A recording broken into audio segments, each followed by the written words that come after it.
Hmm. Hey guys, just working right now. Traditional education I'm and gonna listen to Dan Koe. hyperspecialization. I like to listen to his philosophy sometimes. Keep me just reminds me to continue.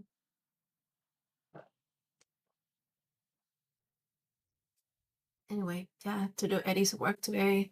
Um, I don't know, I've been kind of like distracted by so many things and this streaming also. It's a little distraction, but it's fun at the same time. So I wanna just try it out. Also, I'm testing out the audio for the new webcam. I want to see how clear it is. It's also there's also a gimbal. It's a Insta360 webcam. I think it's a Link 2. So I'm testing it out. Yeah, it's pretty cool. But I don't know why it didn't track me early when I was working out. I think it was tracking and then it stopped for some reason. So I gotta figure that out. Uh, I saw there's a 4K option, but I don't think I want to do 4K, so I'm doing 1080p right now. Yeah, right now it's 8:21.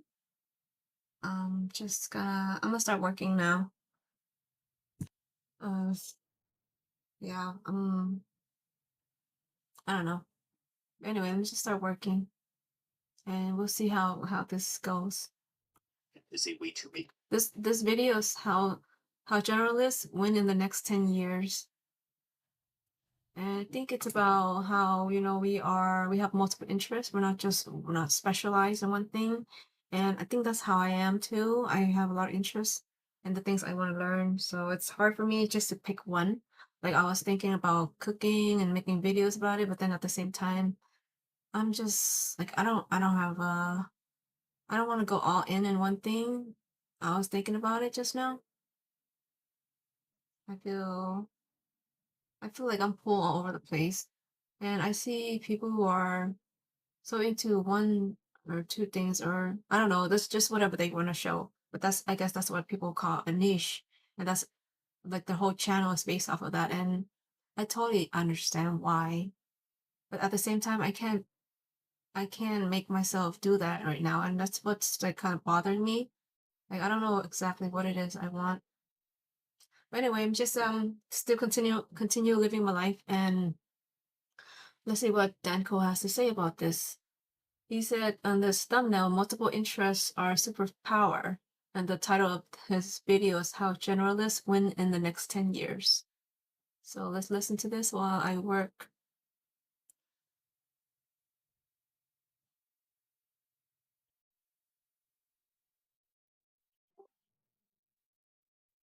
people subservient to the dominant Oh, paradigms. start over. Traditional education and hyperspecialization is a way to make people subservient to the dominant paradigm or system. Study the generalized principles of nature and be a deep generalist. It's insane to think that you should know what you want to do with your life by the time you're 18 years old. What you want to study, what career you want to pursue, how your life is going to end up.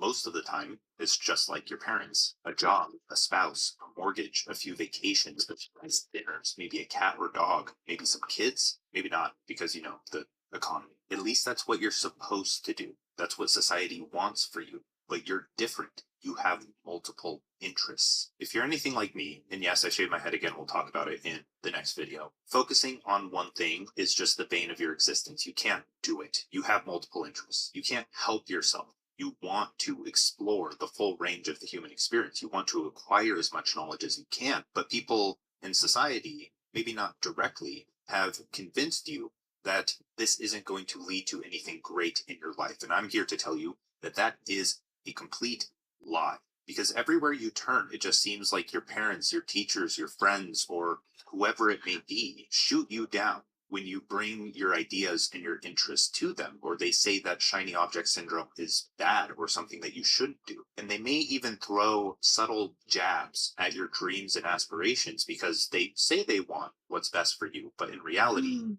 they want what's best for them. They want you to pursue the safe route, become a doctor, become a lawyer, do something respectable, get a high paying degree. They drill your mind into this little box that they can understand, but you hate it. Little do they know, Having multiple interests is a superpower going into the future of work. And as we're going to talk about, I believe it's the singular edge that will make most people stand out. What used to be the safe route is no longer safe at all.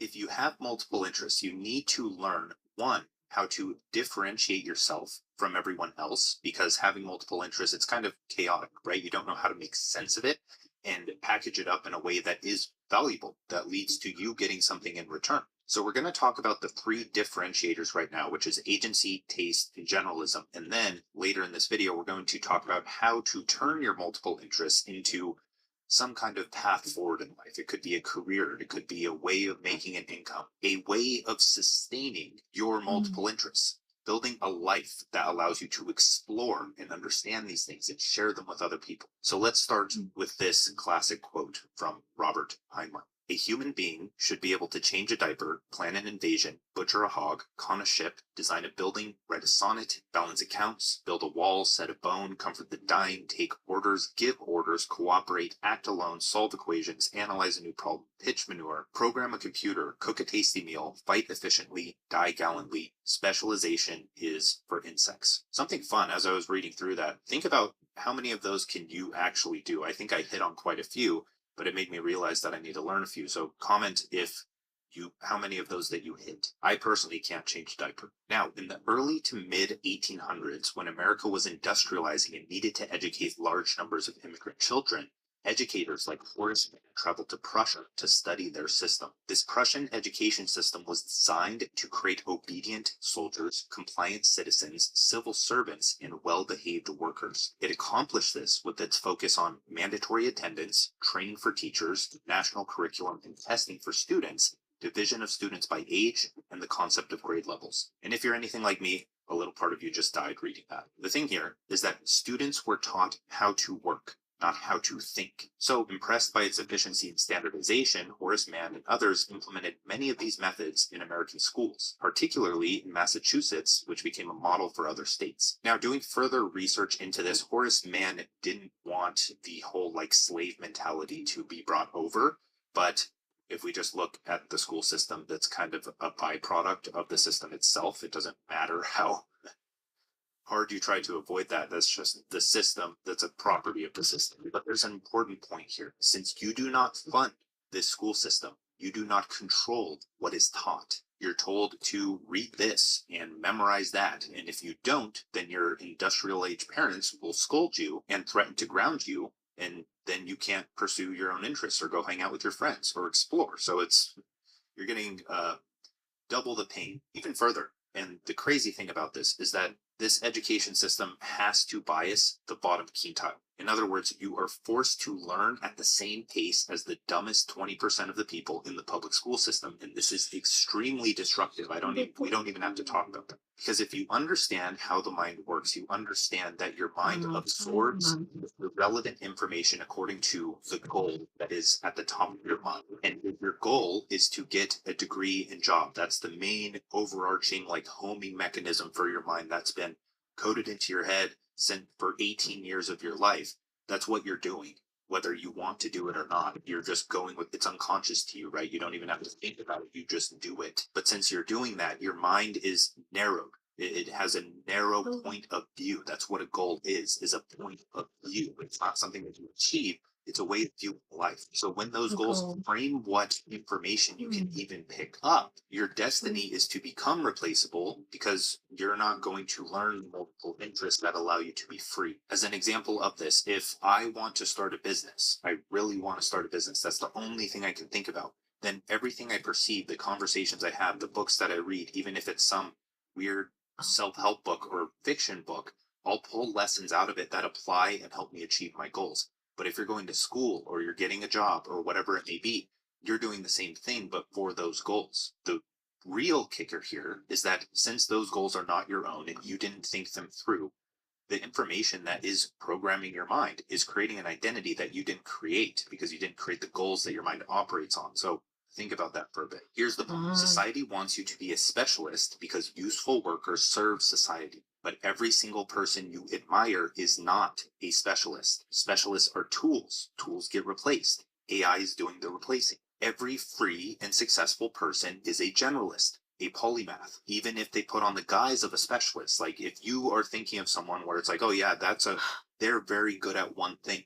What allows them to be good at that one thing? How do you even know about them? Because they had other traits, qualities, and skills that allowed them to make that one thing work. They understand that in order to actualize a grand vision that they create for their future, they're going to have to learn and do many things throughout their life. One path, one static, known, defined path that many people have gone down before does not cut it. But generalism alone is only one piece of this equation. We are going through a second renaissance. We have the power of Einstein and Da Vinci in our pockets. The individual, not the institution, has more power than ever to thrive with multiple interests. But still, people aren't doing anything. It doesn't matter how many interests you have. It doesn't matter how much of a generalist you are. What? If you sit around and do nothing, it's useless. But it's not because you're lazy or you lack creativity. You have those things. You know you have those things. It's because you and most people, and myself included, it's not something that just goes away. It like has residual. There's residue that still needs to be cleaned up for kind of your entire lifetime. But our minds have been programmed for 20 plus years and continue to be by a society that benefits from our stupidity. So in the future of work, you need to drastically change how you think about the future. Generalism is a must. You have that, right? You have multiple interests. You're okay with learning many things. But the next piece of the puzzle is taste. So let's talk about how to cultivate it with a quote from Ira Glass, and I'll let him say it so I don't butcher it. It may be long, but really listen closely here because I resonated hard with this. Nobody tells Hi, people who are Sunny. beginners. Thanks for And I dropping really wish some by. people told this to me. Is that all of us who do creative work, like we Oh get yeah, I into like it, and we his get into it because his we have good thoughts, taste. But his it's like there's a thinking. gap that for the first couple of years that you're making stuff, what you're making isn't so good. Okay, it's not that great. It's trying to be good. It has ambition to be good, but it's not quite that good. But your taste, the thing that got you into the game, your taste is still killer, and your taste is good enough that you can tell that what you're making is kind of a disappointment to you. You know what I mean? A lot of people never get past that phase. A lot of people at that point they quit. And the thing I would just like say to you is that most everybody I know who does interesting creative work, they went through a phase of years where they had really good taste. They could tell what they were making wasn't as good as they wanted it to be. They knew it felt short. It didn't have this Yeah, special thing that we wanted it to have. And he's on YouTube. He almost got 1 million subscribers now. Oh, sorry, webcams right here. Yeah, almost 1 million. It's crazy. When I heard about him, that was probably 2 3 years ago. Yeah. But his thoughts, like, they really change the way you see things. So I like listening to him sometimes.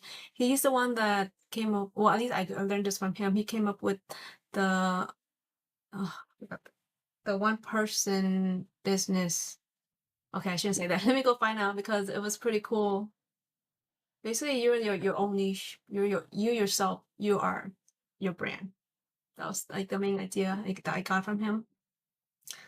So like you can, yeah. Oh, the one person business. Okay, I'm gonna continue turning it on. the thing I would say to you is everybody goes through that. And for you to go through it, if you're going through it right now, if you're just getting out of that phase, you got to know it's totally normal. And the most important possible thing you could do is do a lot of work. Put yourself on a deadline so that every week or every month you know you're going to finish one story. Because it's only by actually going through a volume of work that you're actually going to catch up and close that gap. And the work you're making will be as good as your ambitions. Like I took longer to figure out how to do this than anybody I've ever met. It takes a while. It's going to take you a while. It's normal to take a while, and you just have to fight your way through that. Okay? That's one of those quotes that's just like you store forever, come back to and look at because it just hits very hard. So I want to see if I can articulate this point well. So stick with me. Intelligence is no longer a differentiating resource. AI models continue to get better and better while the price of those models gets closer and closer to zero. Everyone has all the answers they could ever need, And yet 99% of people don't realize or utilize it because intelligence has proven to be a poor resource in isolation. There's more to the story of success. Now, this is where it gets tricky. Listen, AI is replacing specialist roles because predictable outputs come from predictable inputs. Since many jobs are repetitive series of tasks that lead to non-creative outputs, AI can do this good enough. But when you add another layer of abstraction or multiple, the number of outputs that can occur are infinite. AI only gives you one unless you refine it or tell the AI to refine itself. The thing is, that's probably not the best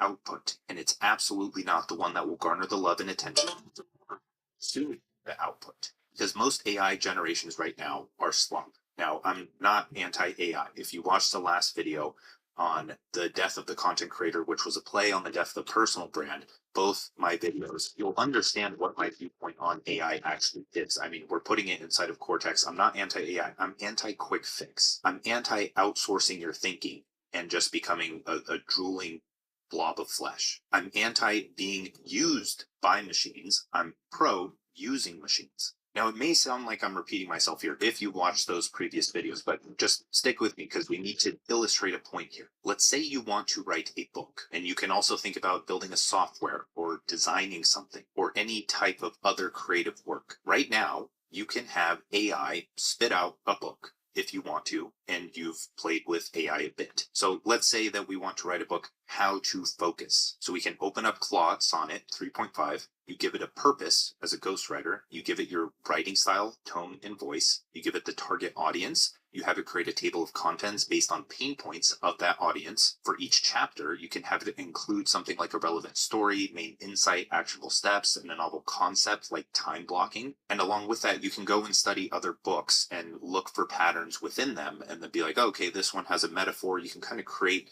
these building blocks that the AI can use to craft a compelling and attention-grabbing narrative within a book. And then you can give it previous ideas you've written about on focus or whatever it may be. You can create and refine the outline for each chapter. You can finish the book and refine it to your liking. Now take 1,000 different people and have them write a book on the same topic. Every single final output will be different from the other. Do you see where taste is starting to come into play? One book can be written 1,000 different ways, and 1,000 different people can interpret that book in 1,000 different ways. The point is, it doesn't matter if AI can write a book or build a software or design a website or whatever it may be with a human behind it right now, so it's anyway, because that's not what makes creative work successful. That's also not what makes people care about the creative work, which is necessary if you want the creative work to actually be valuable. So with this, you have to understand that multiple interests are merged with taste, that anyone can create anything, that you have the power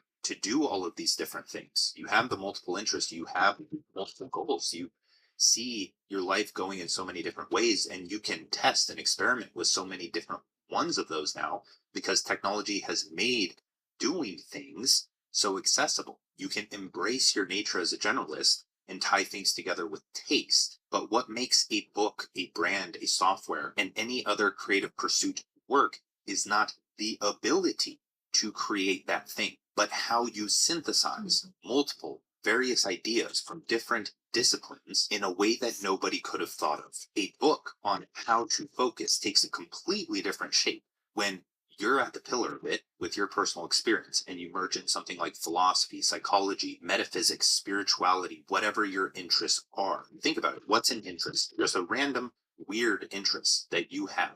Now, think about how that can fit into a book called How to Focus, and it probably can. Are you seeing where I'm getting at here? Is that things can be created in so many different ways, but it's your multiple interests that come together to create that thing that is unique. The good thing about this is that most people had their taste blunted by schools and jobs, and since you have multiple interests, you are at a major advantage here because you didn't let school prevent you from studying beyond what was defined for you to study. You love to explore the unknown. So we have generalism, we have multiple interests, we understand taste, and I want to reiterate that you need to practice it. Like you actually have to do things in order to get that taste to come. When I first started on Photoshop, it's like, obviously I had good taste and I would see people creating things that I wanted to create, but when it came time to create them, it just didn't work. It didn't look that good. I would post it and I'd be kind of confident in it, but then over time, as you gradually learn these little tiny things, the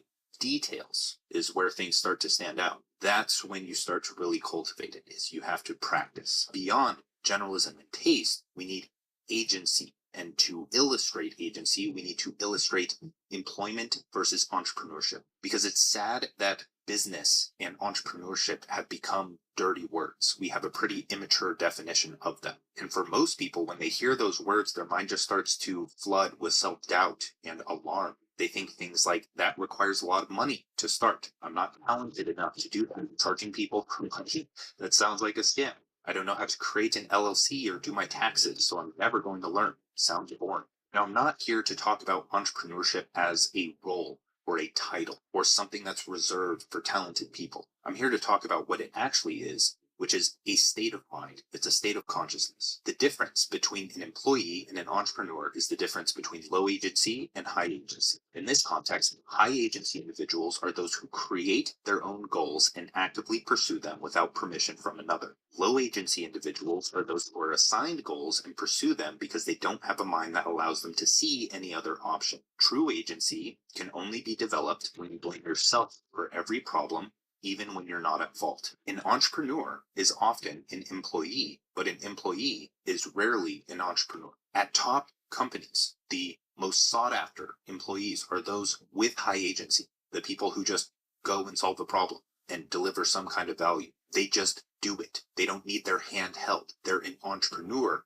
in mind. But as I've said before, the jobs of the future will be reserved for the elite, the top 1%, the NBA of jobs. The entry level is going extinct because replaceable work is replaceable. So the main option, in my eyes, for those with high ambition and multiple interests is to create your own path. And the only way to do that is by becoming an entrepreneur, no matter how long it takes for your dreams to gain traction. You have multiple interests. You're going to be exploring this stuff anyways. You might as well try to make it all work in some entrepreneurial endeavor as your vessel for your multiple interests. You're doing it anyway. Just bring that extra layer. Try to do it in a way that allows you to sustain your lifestyle and control your lifestyle. Now, I'm going to throw up a graphic here just so you can look at it as I'm saying these next things, because it's easy to lump me into the camp of all 9-to-5s are bad when that's not my belief at all. However, I do understand psychology to a reasonable extent. As a child, there is a magic to life because everything is new. You are constantly improving, evolving, and taking on new challenges that make life worth living. Schools simulate this desire to hunt for good dopamine by providing a video game-like progression to learning. And when you accept your first job, it's challenging at first. You develop skill to cure your anxiety. Then when you reach as far as that career ladder will allow you, the challenge and novelty cease to exist. Your days turn into a blur of repetition. This is incredibly damaging to your psyche. You get stuck in the defined, the known. You can't escape because a monthly paycheck is addictive and you max out your lifestyle to fit what that paycheck allows. So for those who want more out of life, the only way out is entrepreneurship, right? Schools, jobs, they're kind of like a video game at first. That's what makes life worth living, is you can reach the next level, grade 1, grade 2, grade 3. You can get a few promotions, you can get a raise, you're acquiring skills, you're evolving, you're expanding. But then one day, that just stops. And since most people aren't going to get the elite jobs that allow them to continue up the ladder, you have all of these skills and interests. Just break off and do your own thing so you're in control of the novelty, meaning fulfillment of your life. You are literally only afraid of survival. You're afraid of not making money. You can't, you're thinking too generally, too abstractly. So you're thinking from the amygdala. You're not thinking specifically. You're not actually thinking through, okay, what can I do? How can I actually do this? And creating a plan. A plan is a surface area for luck. It's something that evolves. It's something that brings order and clarity to the mind. And once you have a plan, then your anxiety tends to fizzle down and you start to see that you can do it. Now, obviously, don't do anything stupid, although I personally would. I quit my job. I move into places that I can't afford all the time because it forces me to stretch and grow. Most people are afraid of that because they'll sink. Okay, so we have the 3 differentiators, which is generalism, taste, and agency. Now we need to learn how to take our multiple interests and turn them into a life that we want. Or in this case, it's turning your interests into an income, because whether you like it or not, you need an income to survive. in order to pursue your multiple interests full time. So if you're not okay with making money, or you're hiding the desire to make money, even though it's the lifeblood of society, then I can't help you any further. Sorry, you're probably not going to find a solution to your problem. So let's start with this. This is a little clip from Chamath. I would focus on the content creator side of things because I believe that's where the puck is going.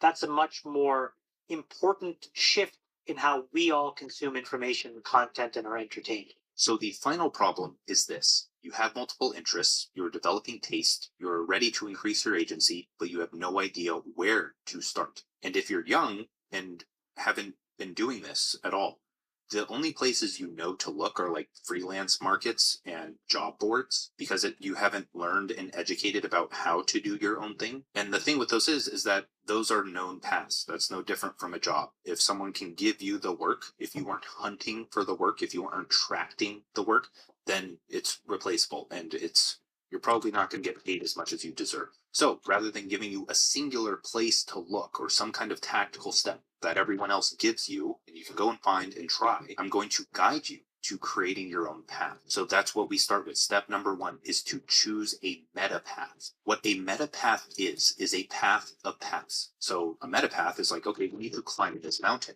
but there are multiple different ways to climb the mountain, and the way that you climb the mountain is unique. It may take longer, it may take shorter.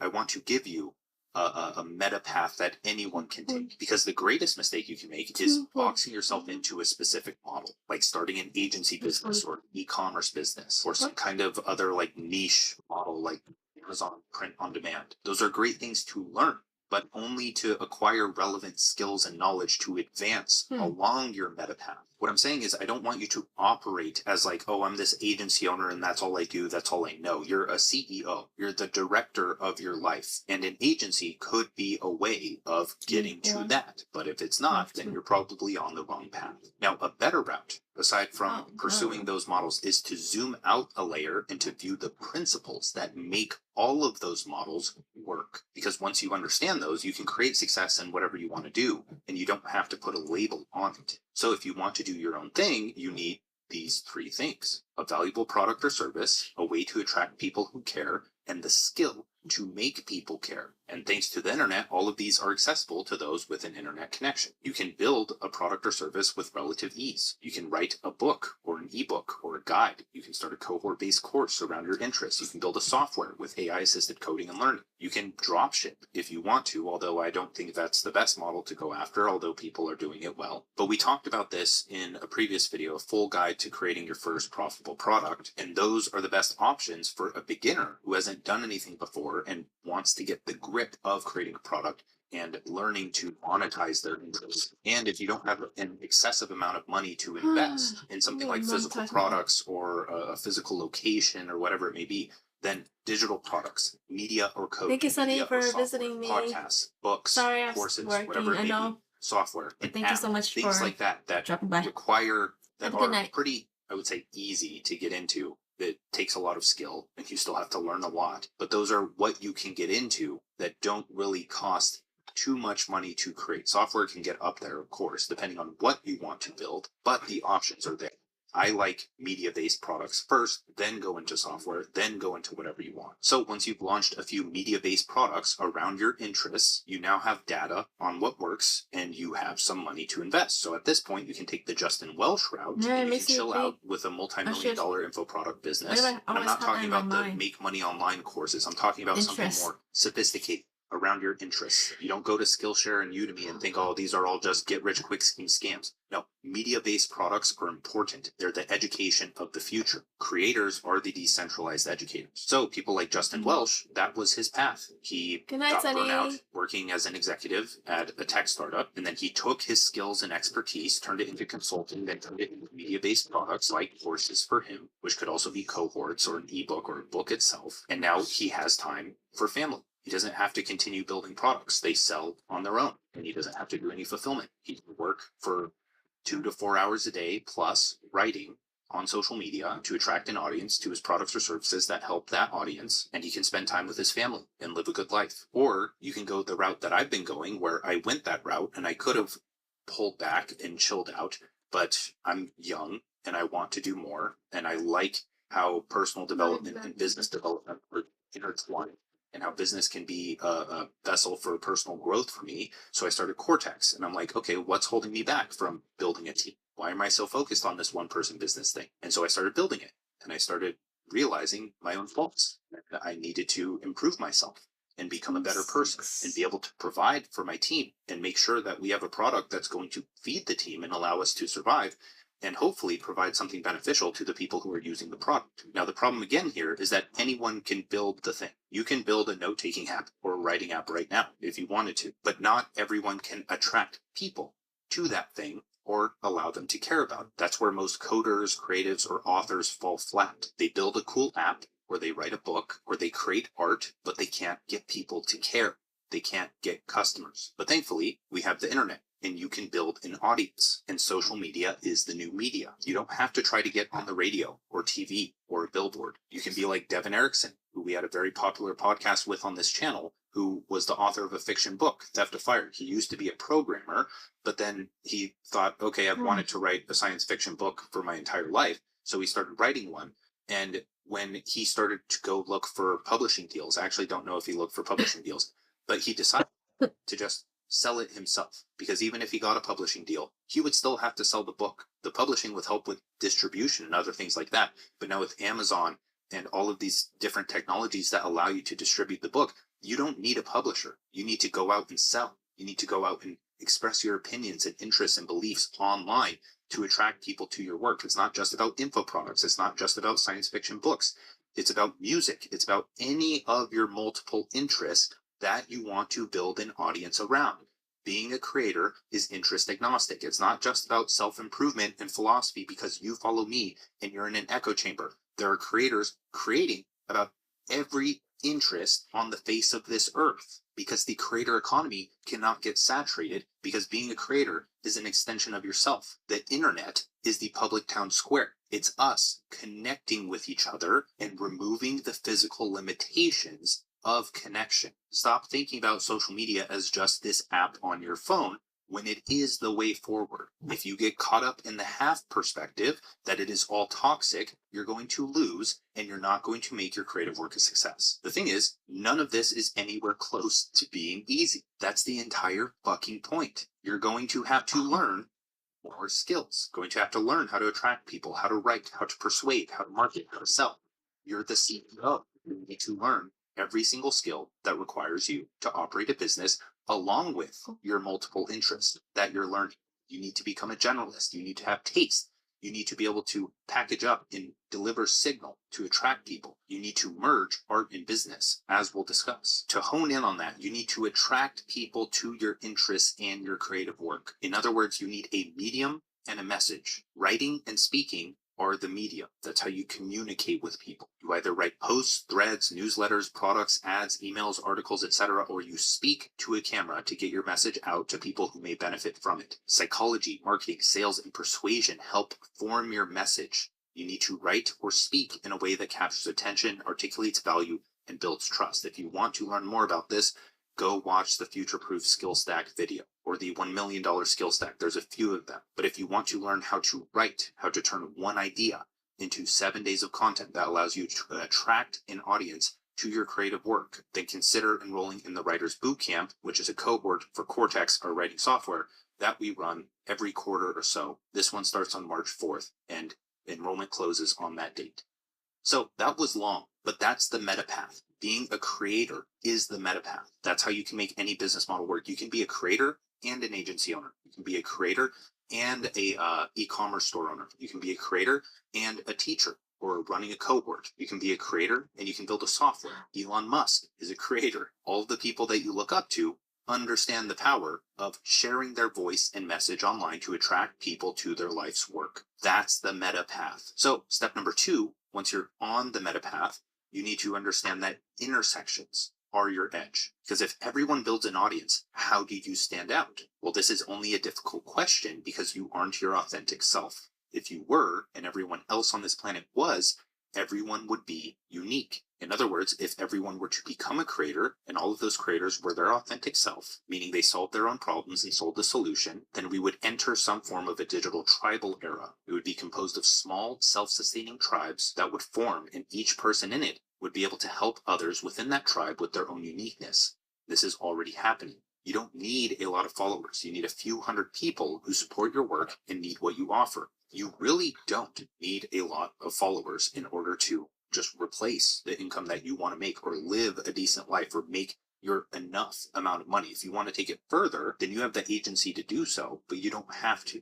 I'm not saying that everyone here is going to gain a million cajillion subscribers. I'm saying that everyone can have enough to sustain the life they want. The other thing is that with followers, with how social media works, a lot of people aren't in the game, so they don't understand how it works. But the internet, it evolves. A few hundred people follow you, and then after 4 or 5 months, they stop. They take a break. And by that time, a few hundred more are following you, and then they stop and take a break. My audience probably isn't 4 million plus people. It's probably maybe 100,000 people that listen to me consistently. And that's more than I need personally. But I'm not gonna like chop myself off from creating things that people like and coming to watch that thing. So the thing is you evolve. Your tribe evolves. The internet is a constant flow of attention. And if you aren't in it, your creative work doesn't make it. The problem is that we conform, we copy other people, we lack vision for a future and the agency to make it a reality. So here's what I want you to do to discover your uniqueness. First is write out your story. Where were you a few years ago? What was your mindset then? What was the major turning point? What skills did you learn? Where are you now? Can you help others do the same? Second is write out 10 to 20 interests. Pull out a notebook and write down 10 to 20 things you love studying, want to study, or are slightly interested in. 3, write out 3 pain points for each. Under each interest, write down 3 problems or pain points that you have faced or others face relating to those interests. And 4th, connect the dots. Draw lines between parts of your story, your interests, and the pain points, and you'll be amazed with how many things connect. My writing or videos can't be replicated with AI unless I'm the one manning the AI, because my edge is my personal experience and how I blend business and philosophy.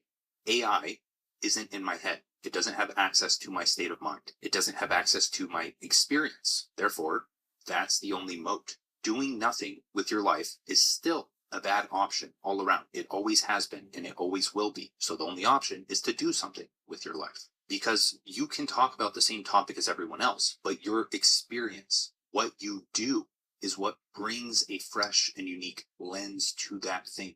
By doing nothing, by never failing, by never just moving throughout life when you have nothing better to do, you don't give yourself the chance to be unique because you aren't. You haven't done anything. The second thing here is that I am focused on attracting people with similar interests. Why? Because I know I can help them in some way. If you want to do the same, take what you wrote above, write 1 article or post for every pain point you listed out, sprinkle in your personal story throughout your writing, bake in connected ideas to synthesize unique ideas, and of course, be persistent. Remember, you have taste, but it doesn't reflect in your work until you practice for years. And no, a few years is not a lot of time considering you spent 18 plus years being drilled into something you don't want to do. A few years of effort is absolutely nothing. You don't want to commit because you have something better you could be doing when all that involves is numbing the pain with cheap pleasures to escape your current situation. The only thing you should want to do is get out. Now, the last and final thing is to merge art and business. So here's a quote from Naval. To build product, make something people want. To create art, make something you want. The best do both. Because with all of this, it's sad that people can't come to terms with the fact that business or entrepreneurship or being a creator can be a very fulfilling thing. Because happiness is a two-sided coin. The creativity required to make progress and contributing to something greater than yourself. In other words, becoming valuable and sharing that value. With the internet, anyone can do this and reap the rewards of doing so. You merge art and business when you make something you want and share it with people who have similar interests because they will probably want it too. Write content for yourself. Treat the internet as your public journal. Put effort into getting that spread to more people. Build a product you would buy, use, and benefit from. Given time, you'll do very well for yourself. Thank you for watching. Again, you can join the Writers Bootcamp that starts on March 4th, or start using Cortex, which is a writing, note-taking, and idea capture app, not a mobile app, just an application as a whole on your desktop. Okay, I'm gonna listen to. Let's see the next. That was really interesting. It's reminding me again. Our interest, it's what makes us unique. I mean, our interest and our experience And that's how we relate to other people.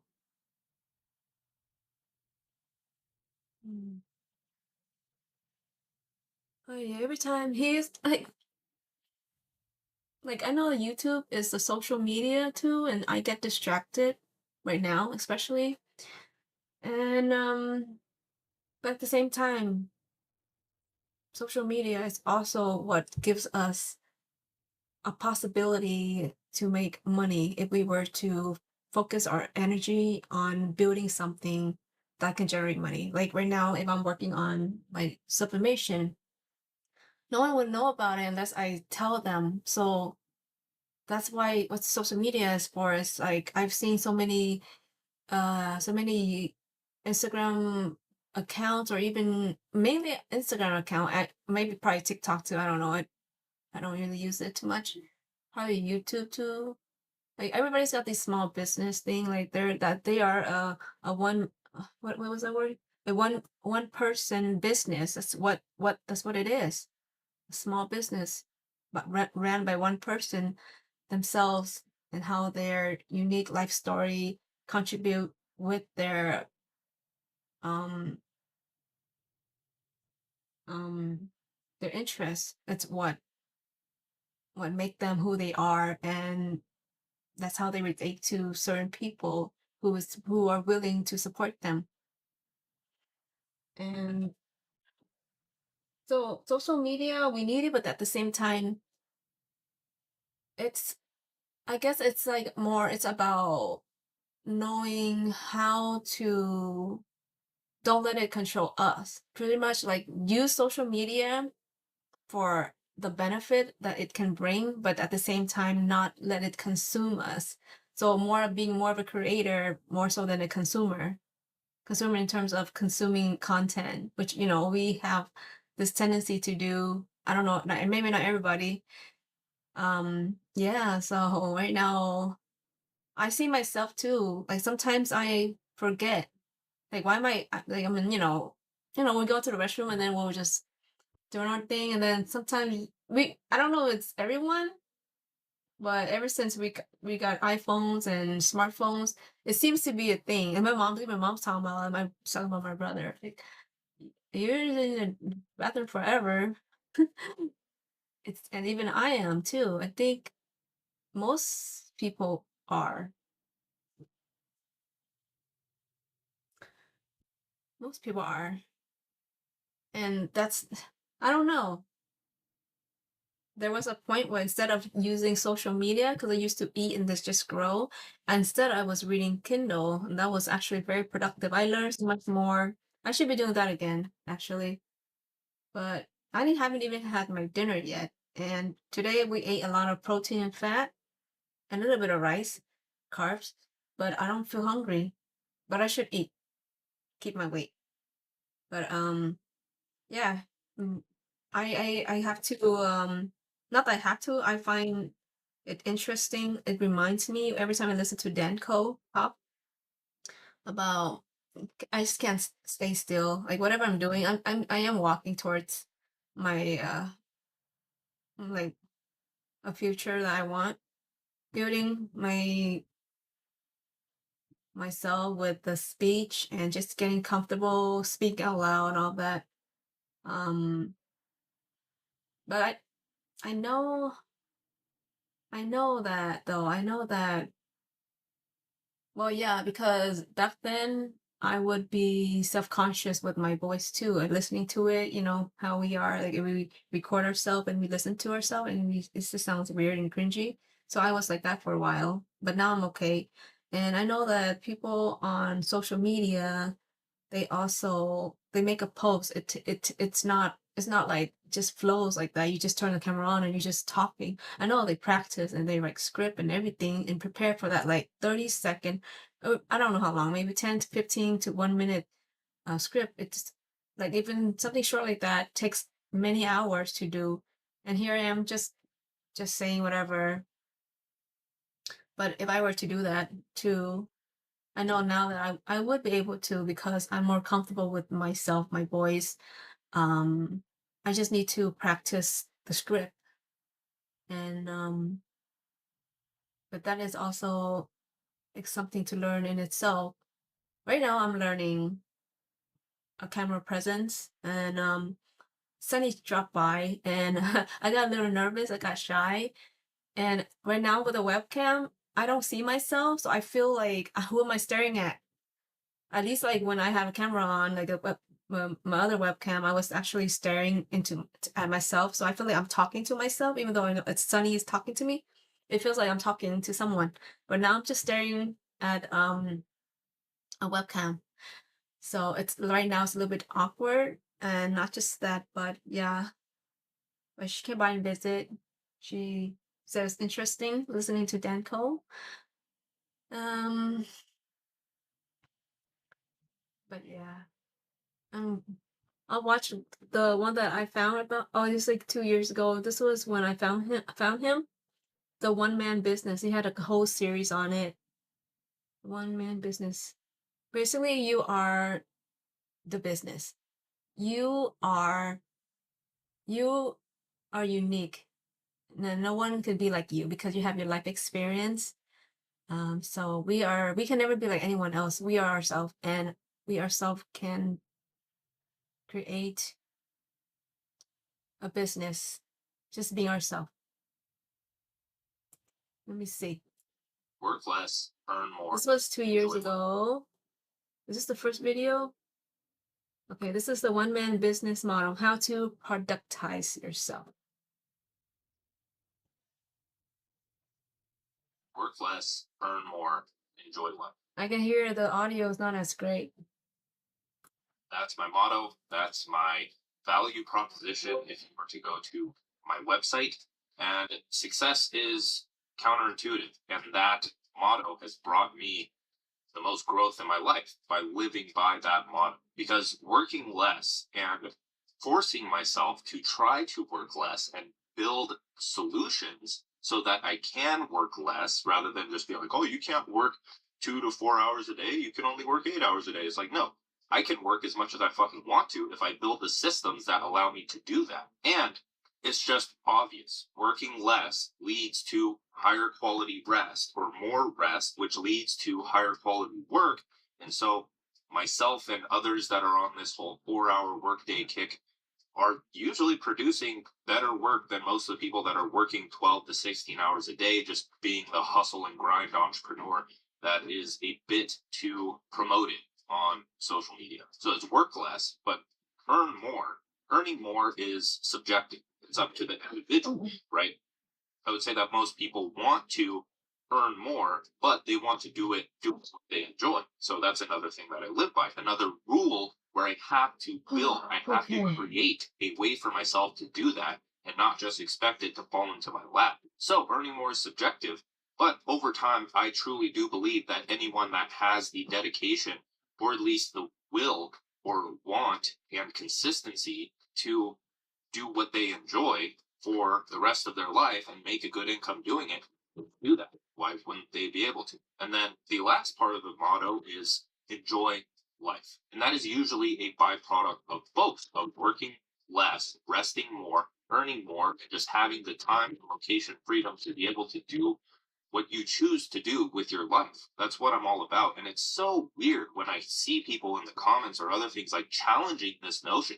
It's like, dude, like, do you just believe that you have no fucking control over your life? Like, yeah, you're not going to have it right now. It takes some time. I could go on about this all day, but like, dude, like, just believe in yourself. As simple as that sounds, just like work towards a better future for yourself. But the thing is, I also fell into the trap of wanting to live the life of other people. Beachfront views and the sand in my toes and a tan like David Hasselhoff and sipping coconuts on the beach while working from my laptop. And that was until I experienced that life. I'm not here to kind of shit on the digital nomad culture. I think it's great.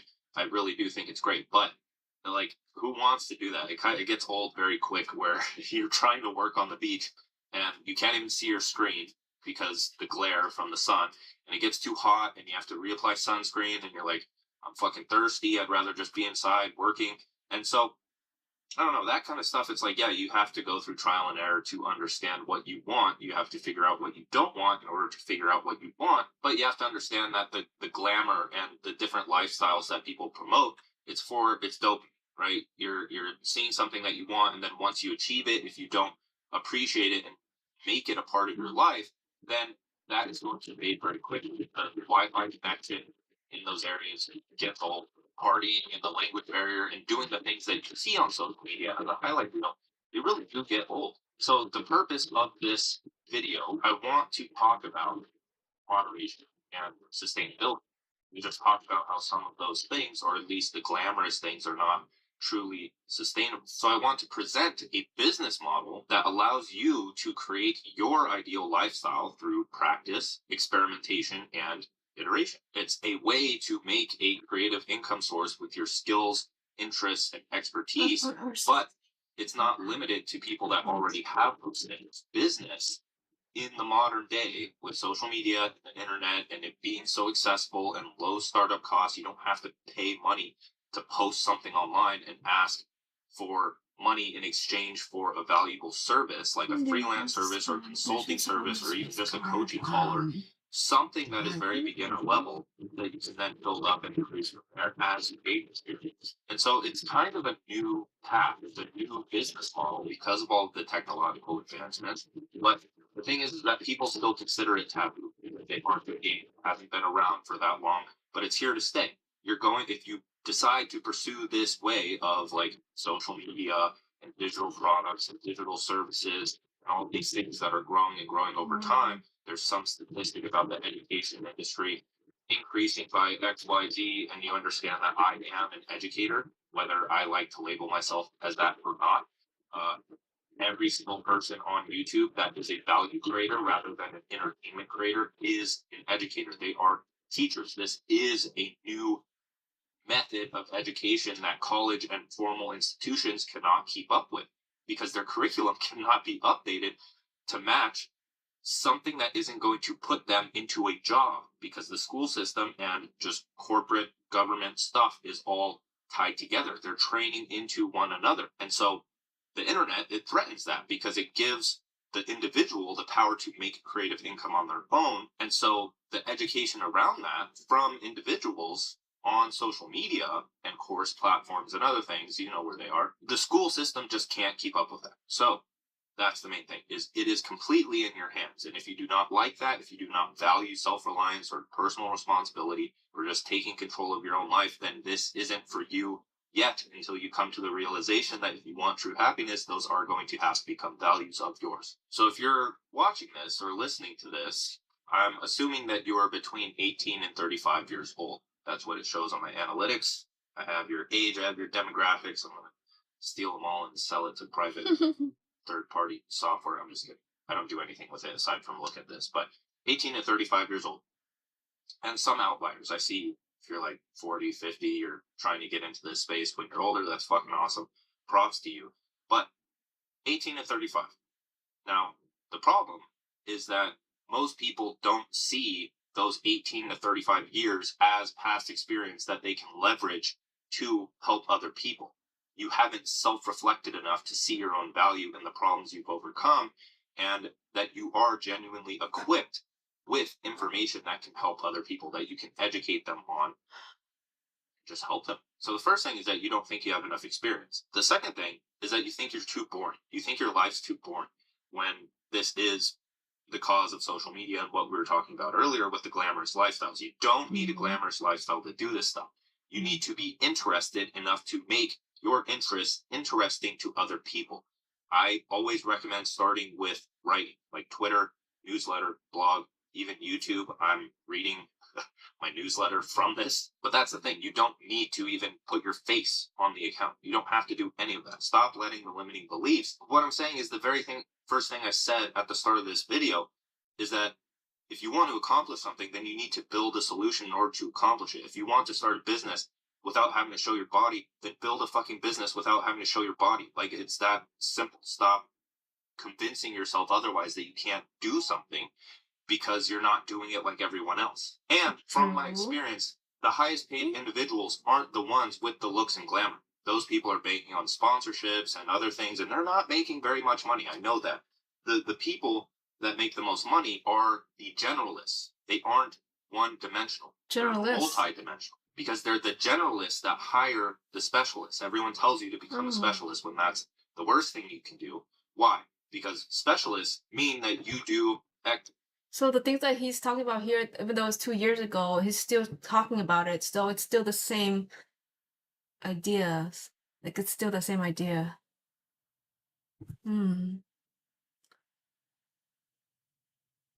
Okay, let's keep going. XYZ, you go ABC, you do a specific thing. You do a specific thing, and that is just primed for automation. It's being automated out left and right, right? You are not a robot. You are not, I perform this specific task with this specific skill because that's where you get automated, right? That you're able to be trained into that. You need to be a generalist and be able to move artfully and gracefully within a specific domain of interest that you have. So I guess general rule of thumb is that if you work like a robot, then you are a robot and you will be outsourced to robots and your job will be replaced. A human being should be able to change a diaper, plan an invasion, butcher a hog, con a ship, design a building, write a sonnet, balance accounts, build a wall, set a bone, comfort the dying, take orders, give orders, cooperate, act alone, solve equations, analyze a new problem, pitch manure, program a computer, cook a tasty meal, fight efficiently, die gallantly.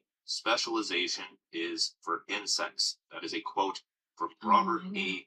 Heinlein. So even more of a problem than not seeing your own personal experience as valuable is ineffective communication, because that's all people on social media are doing is just effective and persuasive communication to make their own interest valuable and interesting, or at least perceived as valuable and interesting to other people. That is the skill that you have to master, is writing, effective communication, and also effective thinking, because writing is how you clarify your thoughts. The one person business model has always appealed to me over having employees. A simple website as a storefront, a digital product stack with high profit margins, 4-hour workdays and potential $1 million years, control over what you work on and who you work with, hard to beat. The one person business, in my eyes, is for those that value self-reliance, time freedom, and location freedom, sovereignty, autonomy, just being able to do what you want and having enough money to do so while impacting the world and having a purpose behind your life. So one person businesses, they use social media for building an audience, building a community, and attracting people of like minds, right? So they have leverage for the future by building an audience, because you see a freelancer and they just send cold DMs all day. Well, it's like, I build an audience and I can like sell different offers whenever I want, as long as they're helpful to my audience and they want to purchase them willingly. And so they use social media as traffic. And then in order to host their products or their content or even their newsletter, we use no-code tools, right? Which is just software. So a website builder, maybe a social media scheduler, things like that, where those do specialized tasks that other people got replaced from doing. Like social media managers as a whole are going to be outsourced to just software that can do those repetitive tasks at a much, much, much cheaper price. And so that is opening up room for individuals or solopreneurs, for one person businesses to have every aspect of their business managed without them having to do anything aside from oversee the software and add their mind or their creative ability to those softwares together in order to create a successful business. And so another important aspect of the one person business is lifestyle design, because if you work for someone else, you have a manager, they manage you. But when you work for yourself, you can sleep until 1 p.m. But are you going to get your work done? If you can get your work done, how are you going to systemize that? How are you going to structure your days for both maximum productivity and maximum creativity? How are you going to design the life that you want to live through trial, error, experimentation, and just self-reflection and understanding the problems that are blocking your quality of life? So you have to understand as well that there is no saturation in a one-person business, because if it is a one-person business, it means it evolves with you. I used to sell digital products and I no longer sell them because I evolved. I changed, I pivoted a bit and I changed what I offer. I started a different business, whatever it may be. But that's the thing, is I desaturated that market because I can only take on so much. right? This is the one person business model is everyone taking their piece of the pie by doing what they truly enjoy. And if everyone did that, you would have to understand that every single interest, every single person is going to study different interests. They're going to explore the crevice of reality that they are the most curious about and distill their learnings to the people that want to learn about those things. And so if every single person was authentic and honest with what they wanted to pursue and their ability to monetize that. So let's say I want to start carving out like woodworking and selling cutting boards, right? So I study woodworking, I study like design, kitchenware design or something like that, right? You can see that like your interests are not the only one that exists, because that's the trap that a lot of us fall into is, well, like, well, everyone's doing self-improvement, everyone's studying self-improvement, everyone's a programmer. It's like, no, dude, it's because you're interested in those things and you're following the 500 to 700 people that talk about those things only. So that's all that's in your brain. You haven't broken out of that bubble, or and that's fine, because you're supposed to be exploring that and you're supposed to be creating your own unique perspective to further understanding in those areas to educate people in a better way than schools can do. So there are two paths to starting a one person business with zero experience. And first, I want you to stop thinking of business as some like $1 billion company or something like that. Business is what you do. Business is your life's work.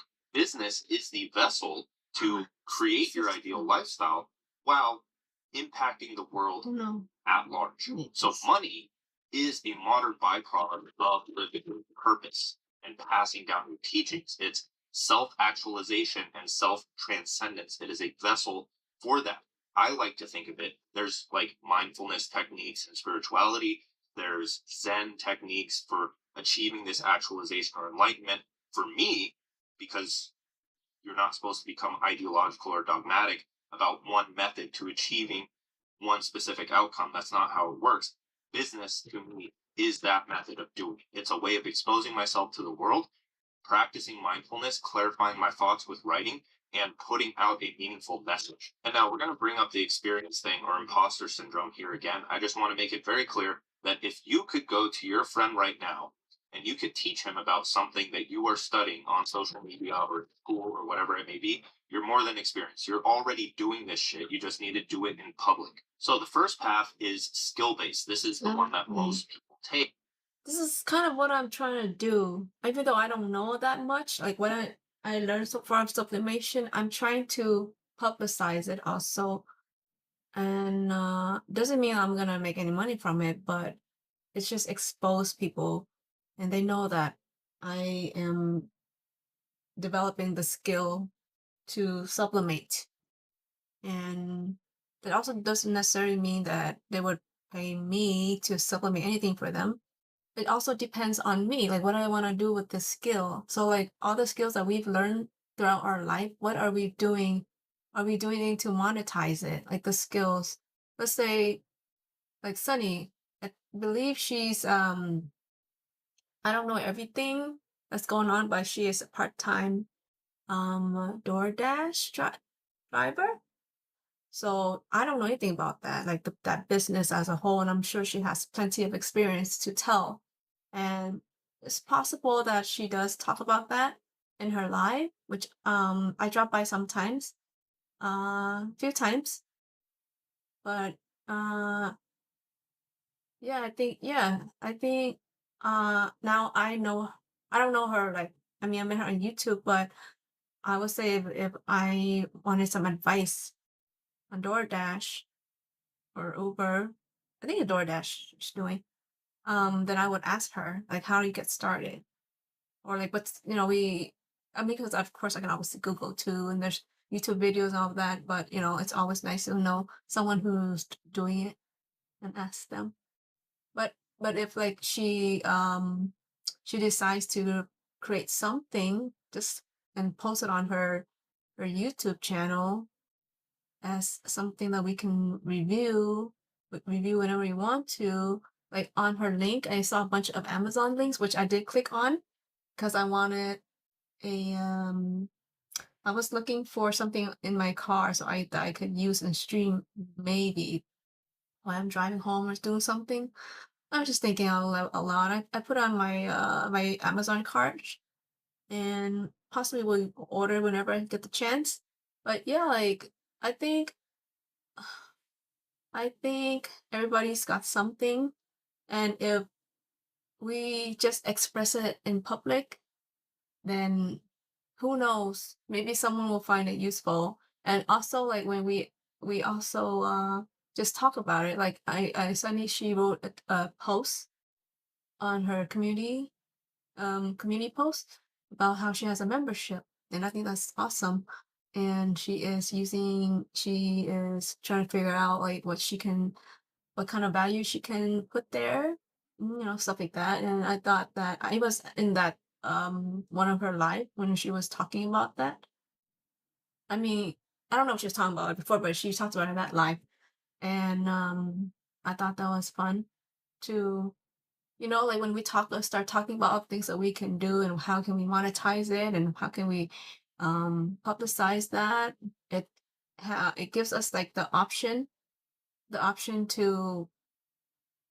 um to make things to monetize it if anybody finds it useful, not like we're pushing it down people here buy my product or anything like that. But yeah, I think that's kind of what Dan Koe is saying, like monetizing your skills and your, but not in a pushy way, not like a salesperson type of way. It's just like, hey, this is what I know, and if you find it useful, go ahead and click on the link. And yes, people also do free free discussions too. Like but I believe it is up to the consumer to want to support or not.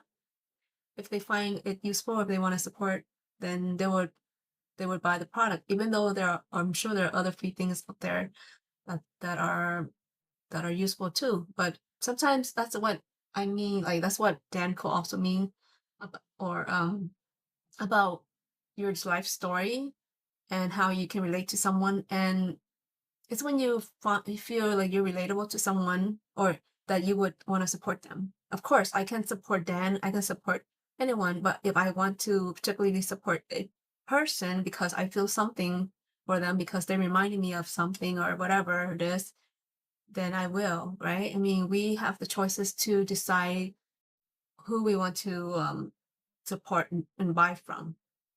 Like my friend at work, she's saying like I'm not gonna buy from Amazon anymore because there's some reason, but I don't have a problem with that. So it just all depends on yourself and how you feel about the creator. And that's also what Mary was talking about. Like if people support Sunny if they want to because Sunny is herself and people support her because they love her for herself. And it should be like that. That's why I a lot of people talk about um you are the niche basically. You are unique, you are the niche, you have multiple interests, and you can somehow find a way to monetize whatever it is that you love. Take where the common advice is learn a skill, sell a skill, teach a skill, or however within that many, however you would organize those from point.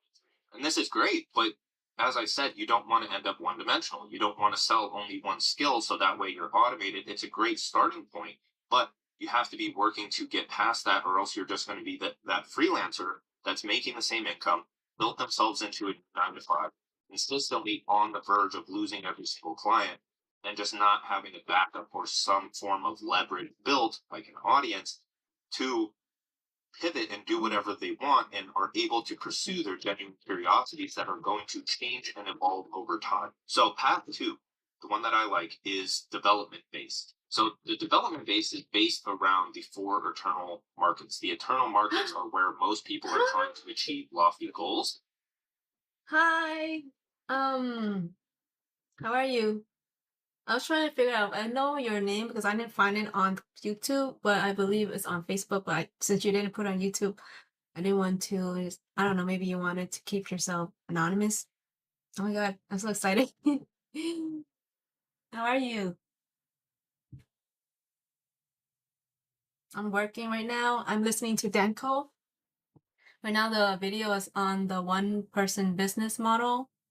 Like just a few minutes ago, I was actually talking about it, like how anyone can monetize their interest. Oh, how are you doing? I'm glad to see you.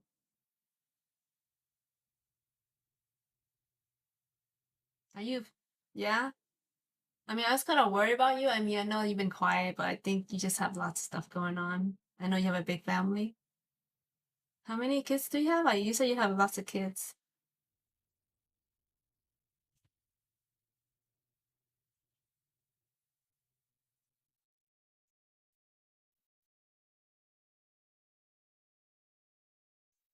Oh, I forget. Sometimes I forget. Like, hold on, this is public. Thank you. I don't know. It's so weird. Yeah, I know. I know you've been busy. Oh, you mentioned your son and your daughter, but that was all. Like, I guess the two, the one that fixed your IT issue. I know. I was saying, how come the live doesn't have an option to talk, like for the people who join?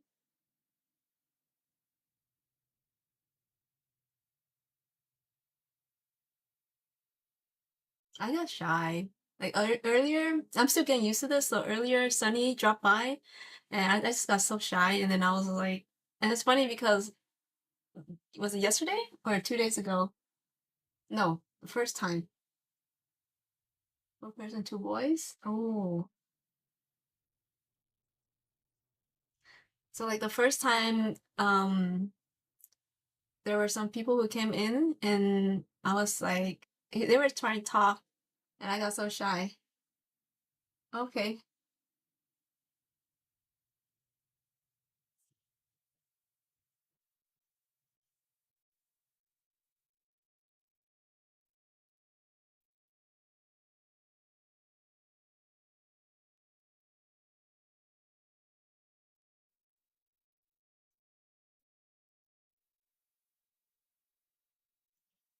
But there are many problems in the way of those goals, and that's where the most money is made. Those are the profitable, burning problems that people have. The four eternal markets are health, wealth, relationships, and happiness. So path one, by choosing a marketable skill, usually only pays attention to wealth. But with path two, it's just built for business of you, the one person business, because you quite literally pursue your own goals, which is your brand, which we'll talk about. You solve your own problems as you are pursuing those goals by re. 4 girls and 2 boys. We have 4 girls too, but we have 6 boys. I only know one daughter because you said that you would walk with her, take walks with her. Have you been doing a lot of artwork lately? I know you have.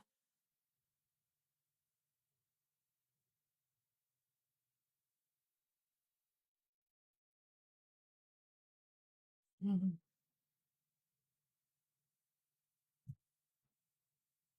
What time is it over there? Right over here is 9:33. I assume you're not too far away because I know that you mentioned that you went to Vegas or you drove by last time.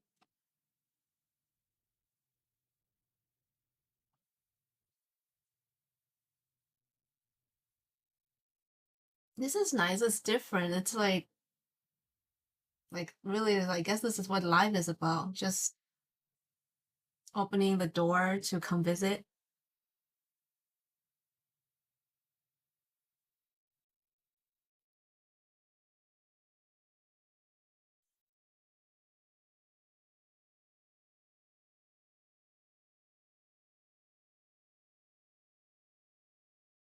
Oh,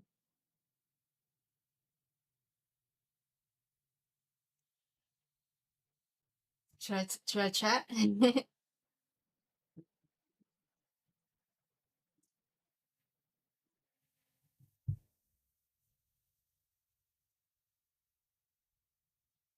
It's different. It's kind of weird. Like I'm used to chatting or I mean texting more.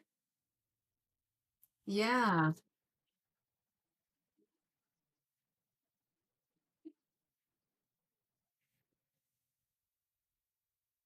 I think there, I don't know if you can hear me. Oh,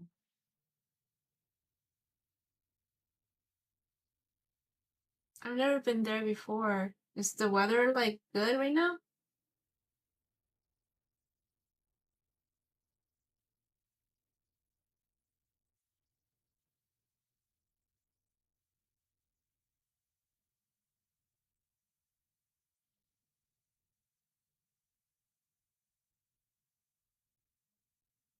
Oh, okay. You get frustrated? Yeah, you know what? Me too, because my mind is faster than my typing, and I always have typos. I get so annoyed. So like I would type it fast, I send it, and then I have to edit my text.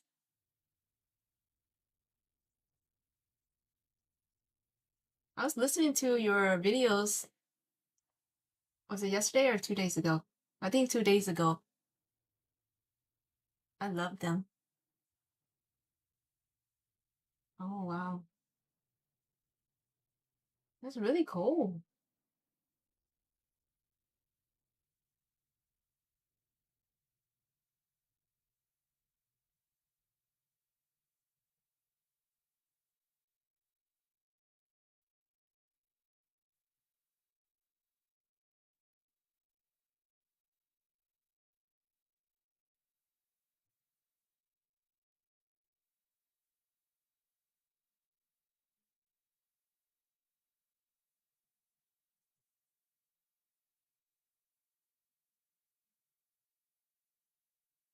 Mm-hmm.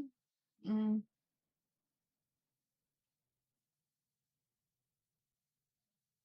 Do you're doing more art stuff, right? It'd be nice too if you just like record your artwork as you with the music or something,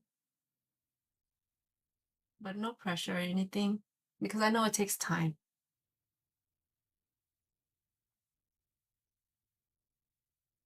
You should do like this, like a live, just draw. And then it's so cool because after the live is over, it just uploads by itself, whatever it is. And that was why I did it.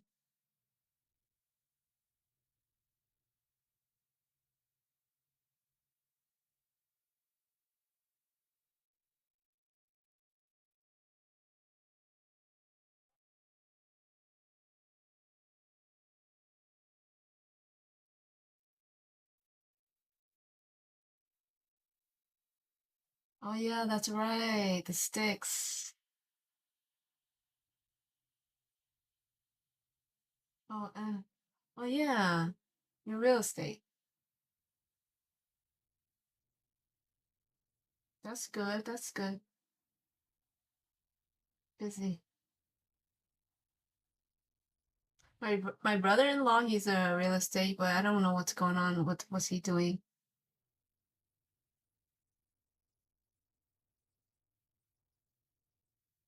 Oh. Do you recommend that as like a full-time job? Or it can't really be, it just depends.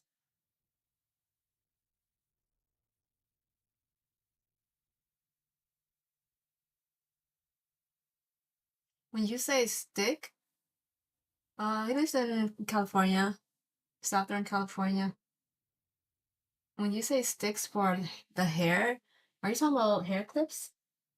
I mean, I was thinking hair clips because art related. I don't know. I don't know what I'm saying.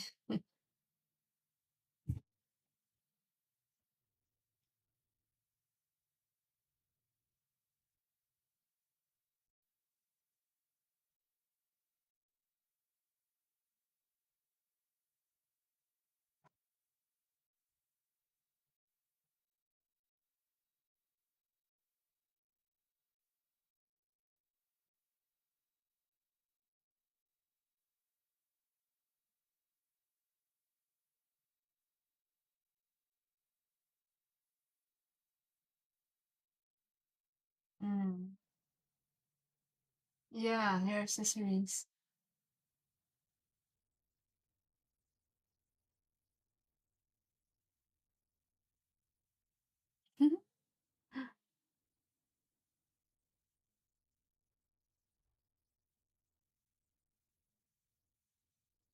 What what Asian? Where is he living? What Asian?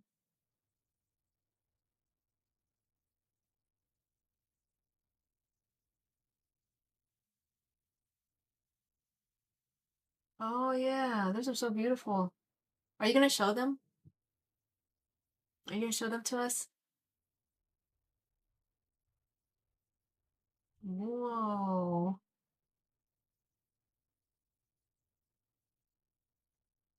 Can you show to us? That'd be nice. I never really like thought about searching that, how they make those.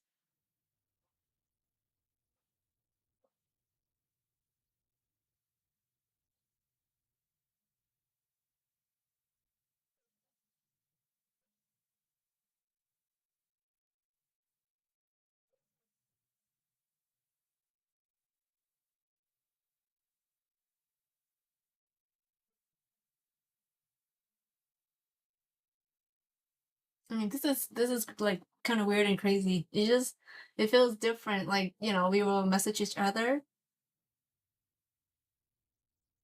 and then but now I'm actually talking to you as I get your message.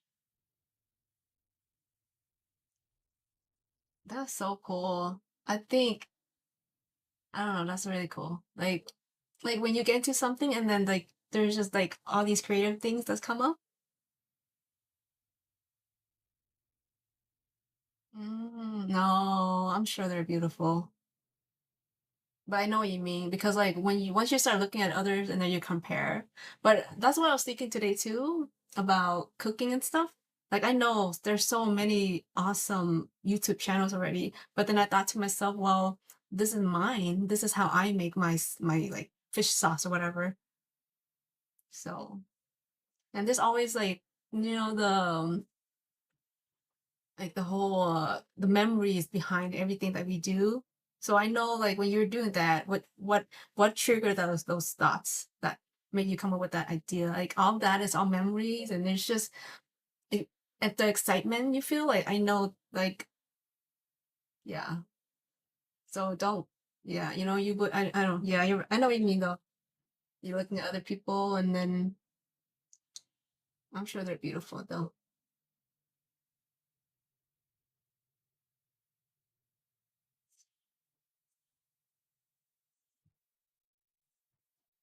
That's so cool.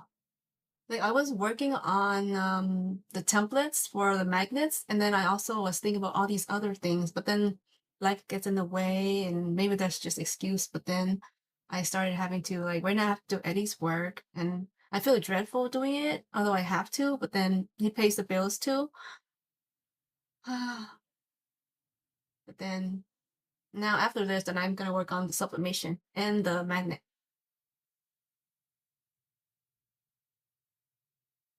Right now, it's like accounts payable. I'm just looking at bills and entering them, and some of them don't match, so it's annoying when that happens. I have to figure it out. I have to ask the boss, like, give me the details of this transaction, and then if there's missing invoice, then I have to enter them. Yeah, it's just computer stuff. It's cool though because I can do it online remotely.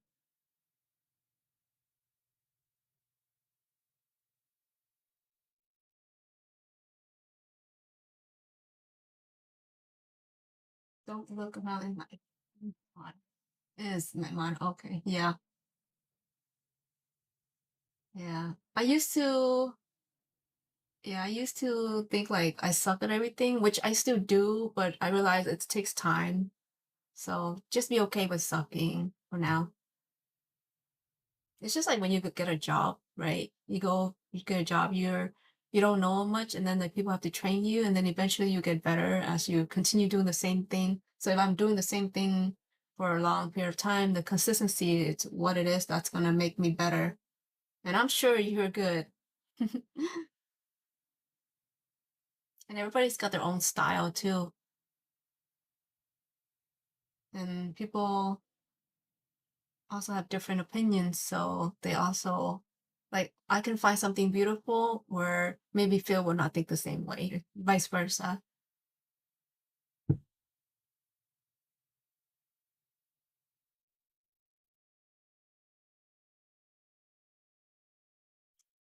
Yeah, I think talking out loud is like really helping me, and this live is also helping me with just having a conversation. And although it's like on the phone, I mean on the phone on the chat, it's a little bit weird, but at the same time, like I'm practicing also to carry a conversation. And I think if I was not uploading videos and talking out loud this much throughout all the videos, I would not have been able to do this. And we've been like text or not texting, like messaging each other back and forth a lot. So I feel like it's a little um like cozy with you, like feel this closeness. And earlier when Sunny came by, like um it was a little more shy.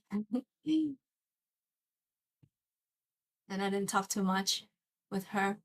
But it's nice to drop by too. Like she was the one that inspired me to do live. And also it takes so much time uploading. I got so annoyed. And this also helps me just express myself while I'm working. And like earlier I was just randomly talking out loud. Like probably no one will watch the live, but it helps me just practice.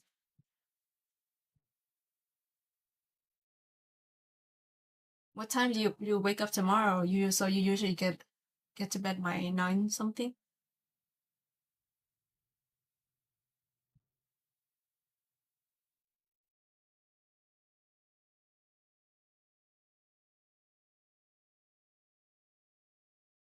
Oh my god, me too.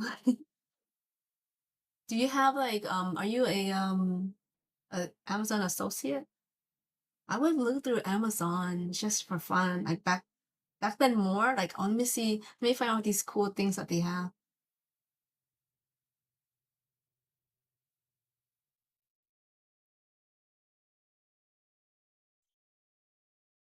I do that at night. Either I lay in bed with YouTube or Amazon, just look through things.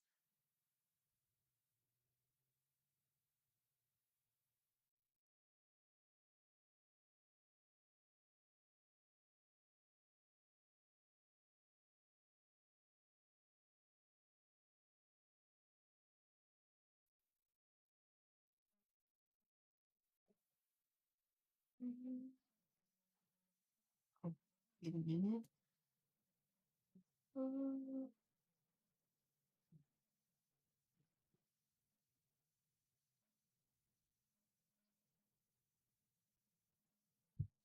Mm-hmm. Well, what does that mean? I have touch screen. I said,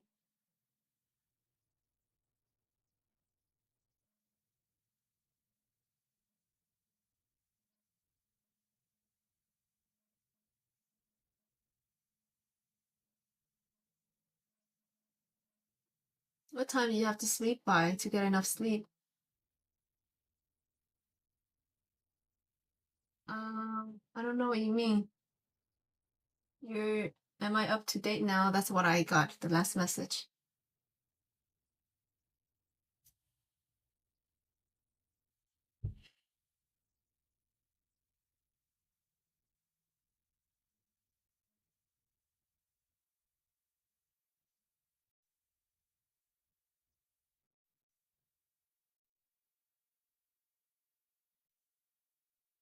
Oh, okay. Oh, wow. So early. Let me see. 10, 11, 11, 12, 1, 2, 3, 4, 5, 6. Oh, that's good.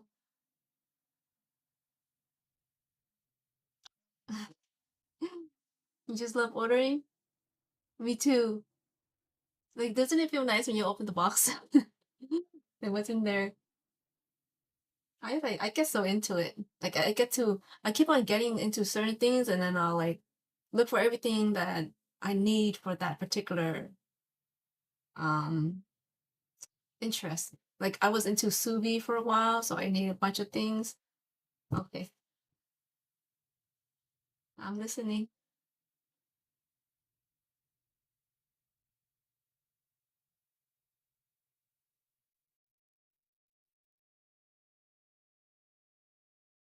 What? That's scary. How? Which one in particular do you watch? I mean, it's interesting to listen to it, but I would be so scared. I would get creeped out. I remember when I was younger, I was so scared because, we're kids. And we watched this, it's like a Chinese drama, and it was about ghosts or, yeah. And then I was so scared, I could not get out of bed to pee. Oh, yeah, Chinese drama? Which one is your favorite Chinese drama? I was so scared that I would like walk and then like how the light's right there and I would like what happens if something grabs me and I was trying to turn on the light? That is crazy. How do you fall asleep watching ghost shows? Is there one that you like and you recommend just for fun? Just want to see maybe I can watch it while I work one of these days.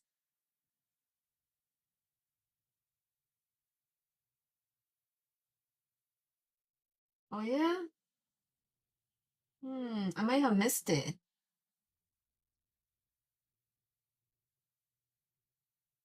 Uh,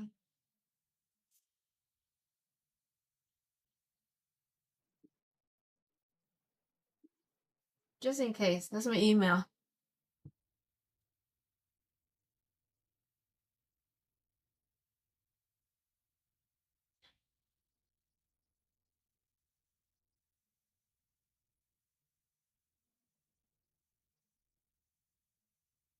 I'm seeing whatever you have. I don't know if there's anything missing.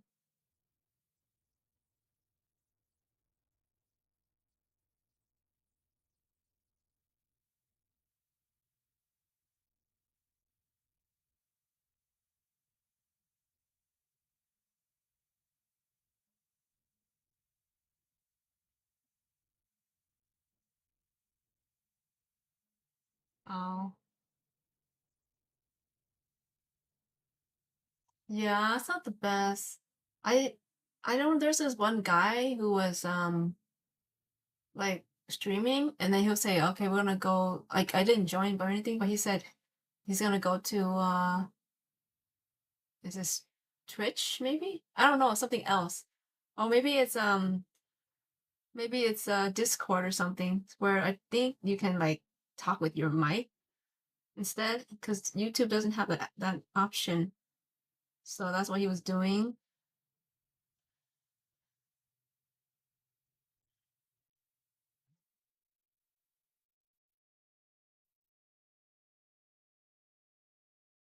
Yeah.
What?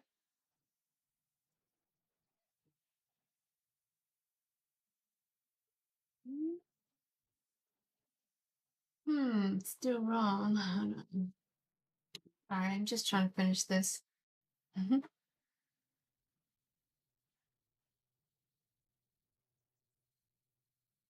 Hmm.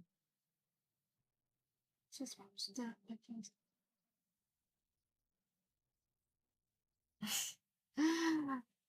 I get scared. Like I find the ghost drama or something spooky just it's interesting. But the thing I hate most is if they do a jump scare. I can't stand that. So I'm always on the edge just in case.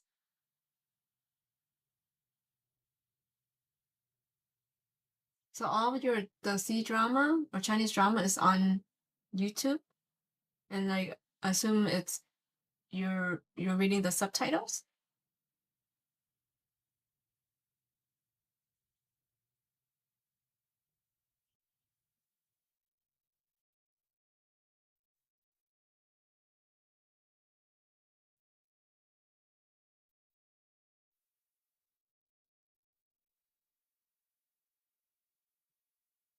Oh, I see. Well, that sucks. See, I don't know this because I don't go on the live chats too much.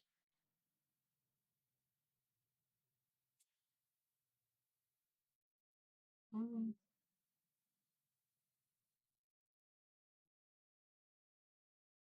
you're crazy though. Ghost shows. What? Yeah. I was thinking about something today. Like, I've been doing a lot of things, and like, I wonder if I'm not allowing myself to just enjoy. Like, I enjoy the cooking and like the learning, the streaming, the live, and all that. But now that you're talking about just like relaxing, watching shows. Like I wonder, because I was like, I keep on talking about how I want to play like an RPG again. So, but then at the same time, I think I would only play for a little bit. Then I would go back to work because I feel that I have not accomplished what I said I would do. And I wonder, like, should I should I allow myself to just let things go and like just give myself some time to relax instead because I still waste time. I feel like social media sometimes scrolling. I should really have give myself that time. Oh, role playing games. Have you heard of Final Fantasy or what are they like one where you move the characters and then and you move around and like do quests and there's like a storyline. Yeah, video games. Video games.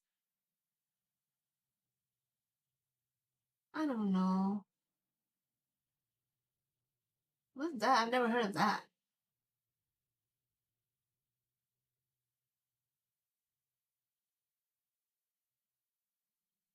I think the last Korean drama I watched was True Beauty.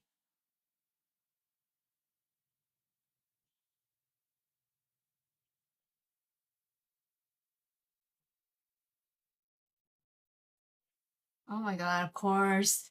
So that means if you were to pick a game to play, you would also play like zombies and ghost type. What do you find fascinating about the ghost shows?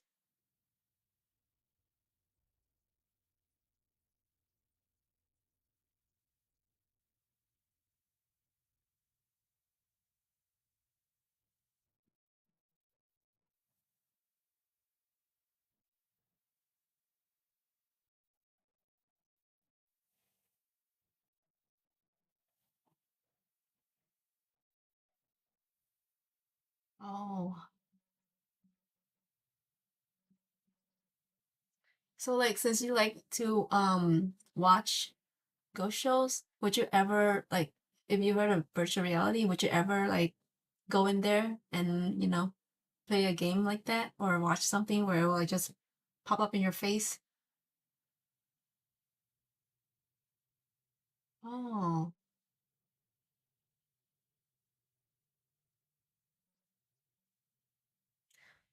hmm. Well, I think like I don't really know like the timing on this because like my mom would tell me that her mom passed away pretty young and then but she could tell like I don't know the timing that her mom came back. Like this is a story when I was born, mom.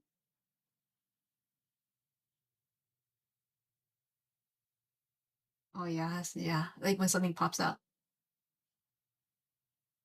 So you know how do you believe in like after you die then you move on and you like rebirth? So I was talking about I don't know the timing on that because when mom passed away, oh my god, when my mom's mom passed away pretty young, and then she lived her life and she was giving birth to me. So I would say when she gave birth to me, she was probably I'm like the ninth kid. Yeah, reincarnation. So I'm the ninth kid, so I think she was probably like maybe 30 something.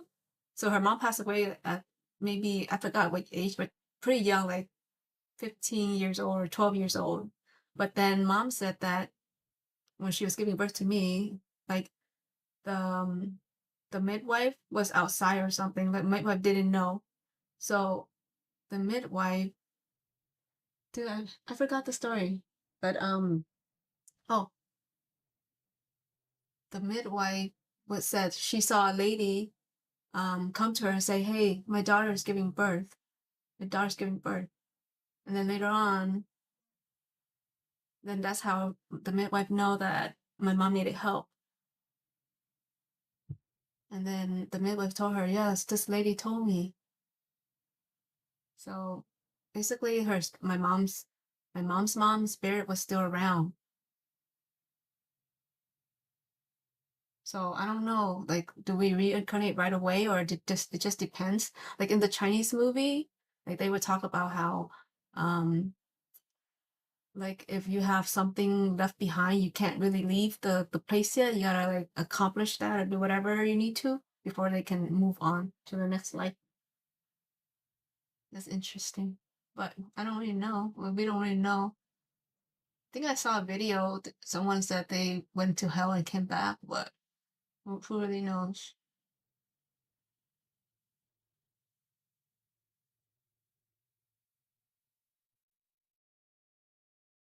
Oh no, no, no. Like I wasn't. I was still a babe. Oh yeah, it's possible. No, I mean I was still in my mom's womb, and then she said the midwife was like, "Oh, some lady told me she was walking around, told me that you're you need help,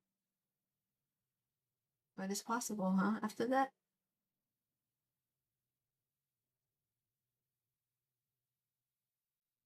and but my mom said she's seen ghosts before, so I guess some spirit cannot really move on. Like we were really poor back then, and then we were like all sleeping on the floor, and then like I don't know what, but this is how my mom described it. Like there were a bunch of holes on the roof, and she said because of it in Vietnam, there's no light.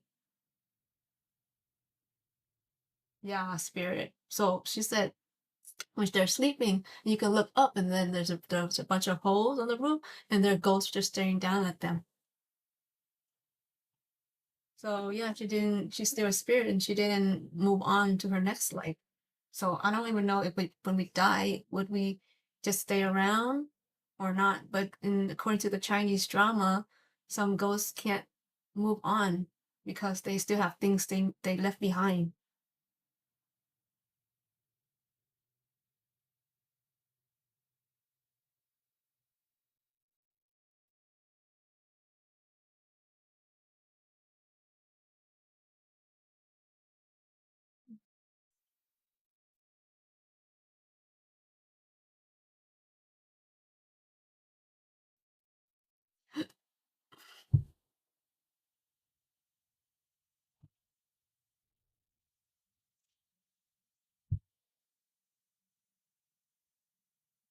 I'm just waiting for your text to come or your message. Sometimes they don't move on. That's true too. That's true. That is hard, huh? There's so much to like a human.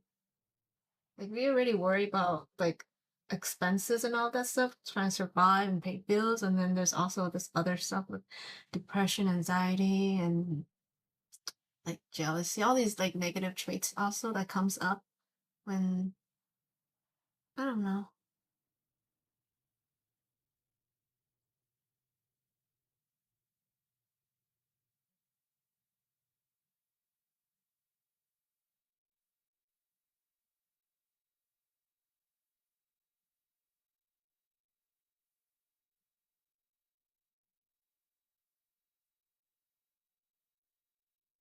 Oh, why do you think so?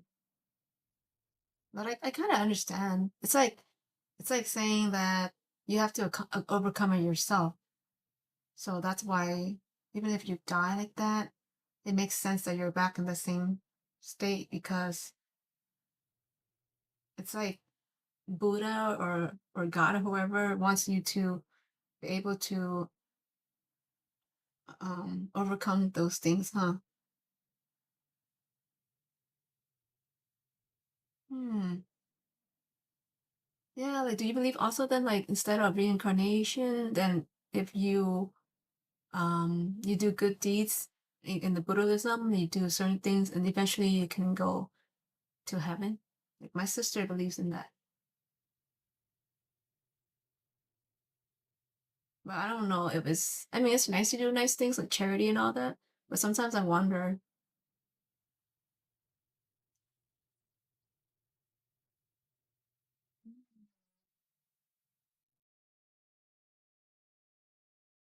It makes sense.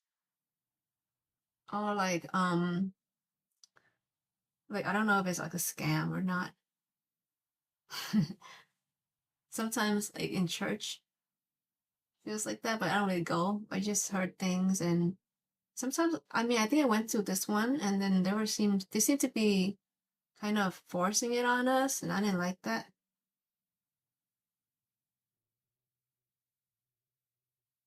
I just like things when it's natural, like when you want to give, then you give.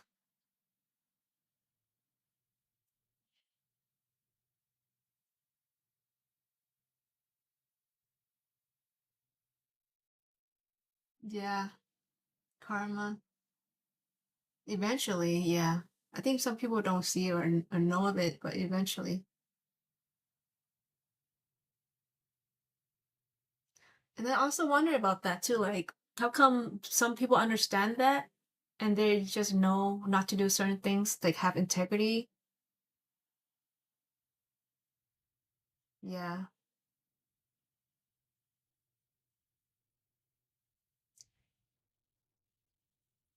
Like how come some people have integrity and know, but then there are some people like how come they're born like that? Remember that discussion we had about like nature and nurture? Like how come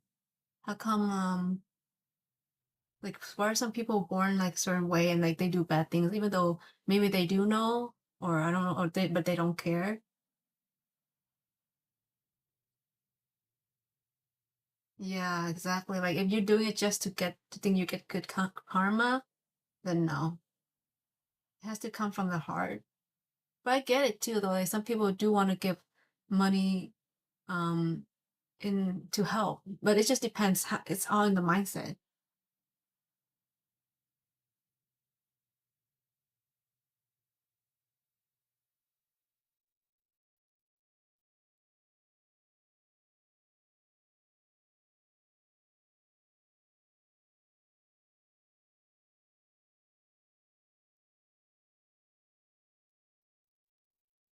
Mm,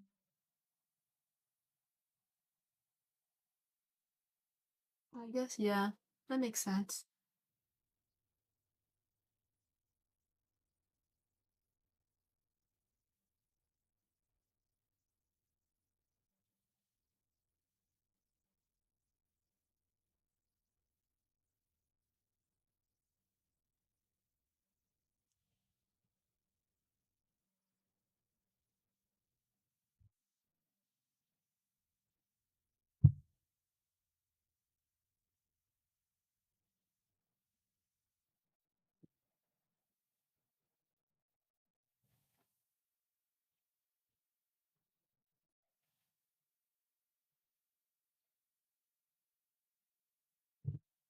Hmm,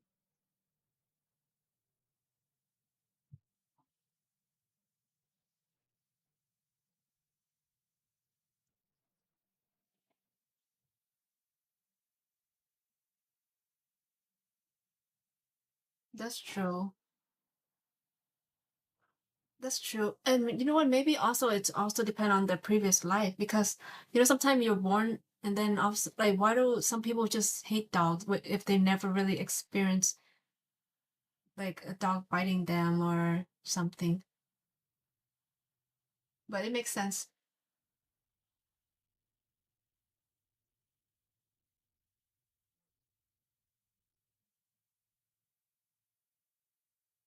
Right? Like, have you ever gotten that? Like, when you meet someone, sometimes you automatically feel close to them because of maybe something they look familiar to you, maybe like a family member, and then sometimes you meet someone and you just don't like the way they look, and you just automatically feel a certain way about them. Like, I mean, do you think that came from also like previous life? Because my mom talks about that sometimes too. Like we come to this life, we owe people certain things. They Other people owe us certain things.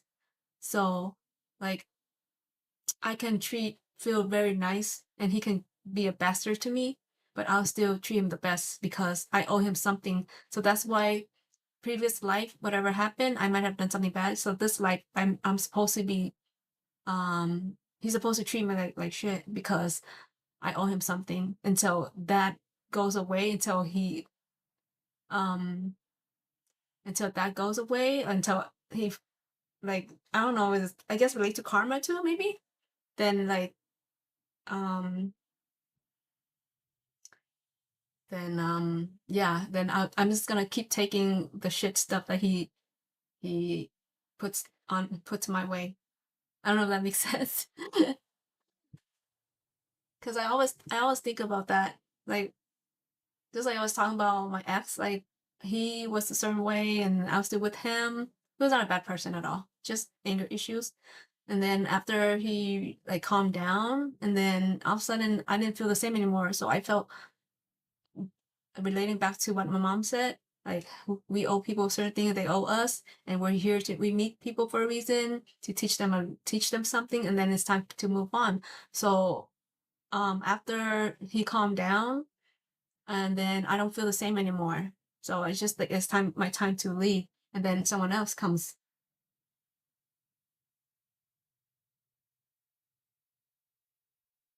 Yeah, it's like like things just align. Like you walking this direction, and there other people have their own life, and eventually like, you just like cross path. For there's a reason. There has to be a reason.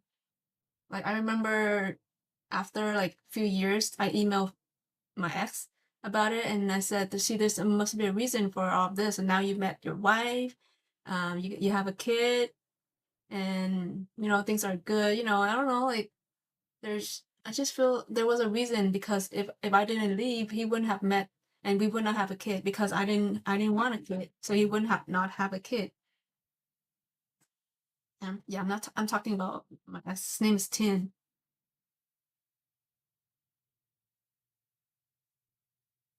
Yeah, it's true. Like relationships too. Like how come these people got together versus like how come it didn't work out with you and like another man previously before your husband?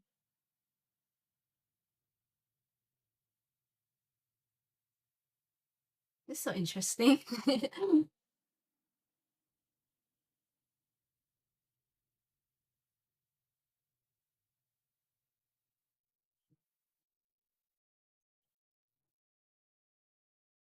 Yeah, I get what you're saying. I think I'm waiting on the next message, but I think I know what you're talking about.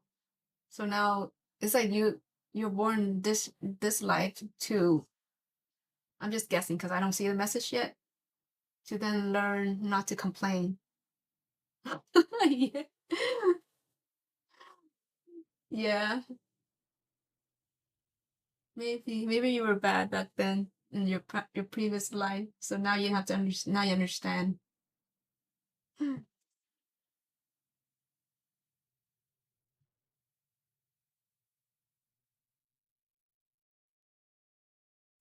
know what Phil said one time? He said we're already dead, meaning like we already live our life. We're just like our life is already destined, like the fate. No way.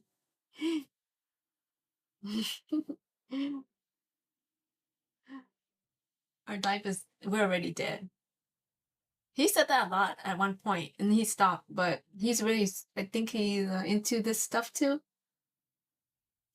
We're already dead, and right now we're just living through the life. All the decisions that we think about, it's already been pre like decided, but we just don't know. But then, like in that case, then it makes me wonder. So I actually don't have a choice then what I'm doing then. So it's like, yeah, like what choices do I have then? It just seems like I have choices, like I'm making decisions, but really we already dead. You mean what from how I took it? It just means that our life is destined already the way it's kind of weird. I don't know how to explain it, but it's like our life is already set, even though we don't see it, know it, because it seems like we're just living it right now, and every day we make the decision to do this or that or whatever. But I'm not sure. I'm gonna ask him again, actually.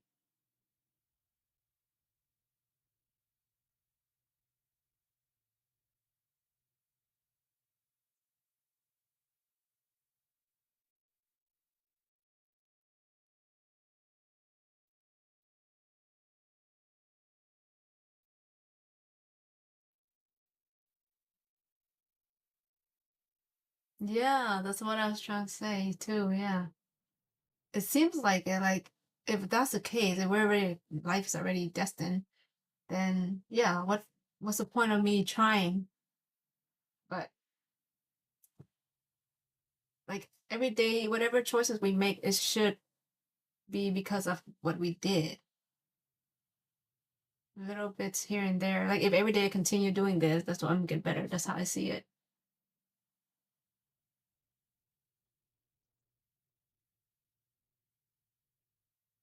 Ooh.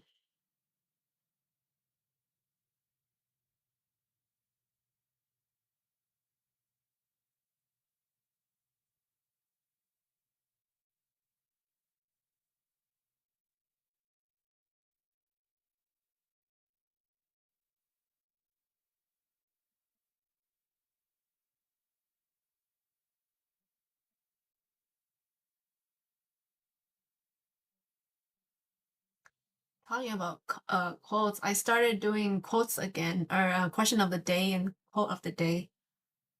We do not have a say in life, no matter how powerful we are. Do you mean like in terms of like when we if we get sick or we pass away or something like accident or whatever? Like sometimes, even though as powerful as we are or as rich as we are, sometimes stuff like that happens and there's nothing really we can do about it.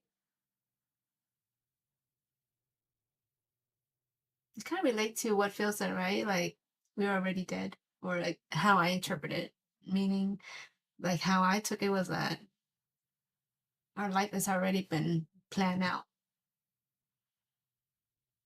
We're just going through the motion.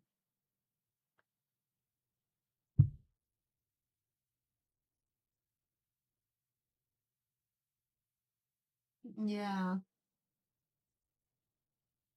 true. Well, we can kind of decide how we die though, like if say we wanted to suicide, aside from that. But then like I don't know.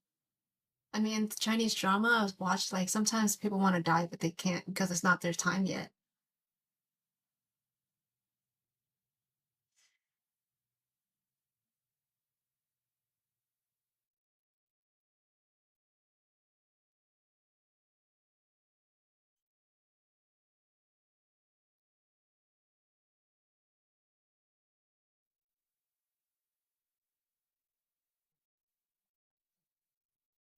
I get this number to balance. Oh, it's supposed to be 62. Oh, finally. Okay.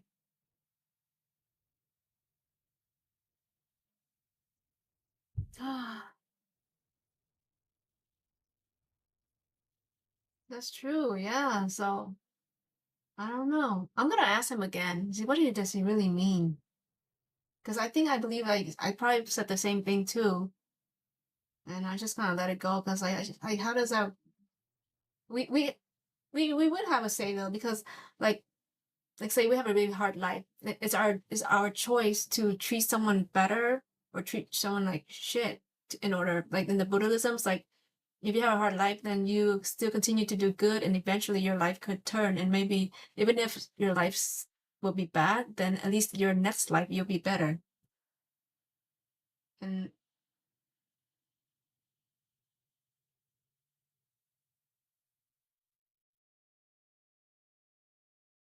exactly, at least give us some choices.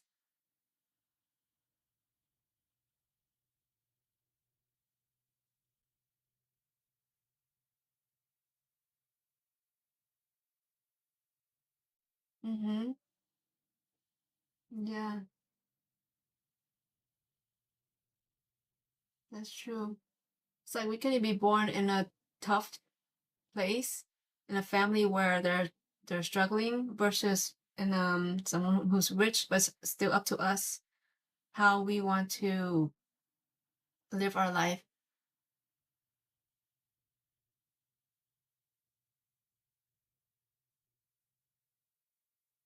But I think also, like, you know how we are talking about our surroundings, and that kind of shape us and how we are to some extent, but also sometimes it's also within ourselves, because I think, yeah, because yeah, mom taught me certain things. Mom teaches everyone the same thing, I think, but I took it like a certain way, whereas my brother took it a certain way. So I have my own personality from within. That's how I see it.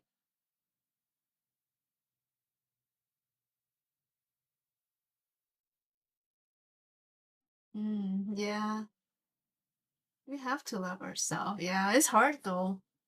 I was watching your videos yesterday. Oh no, 2 days ago.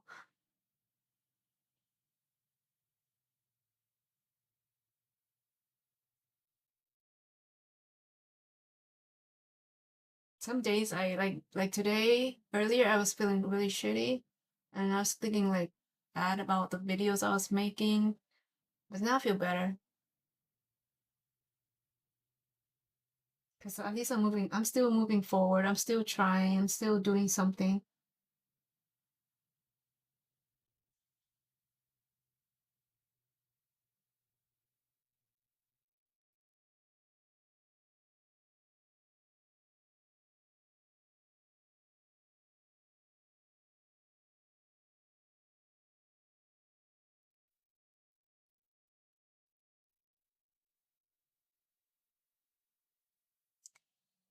Hmm.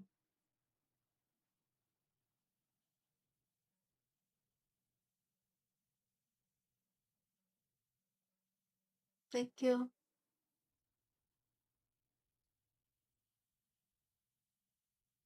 I wonder about the depression and anxiety. Like I keep watching the videos on carnivore and how that the food affects how we think. Yeah. Oh, for a long time. Probably just continue working.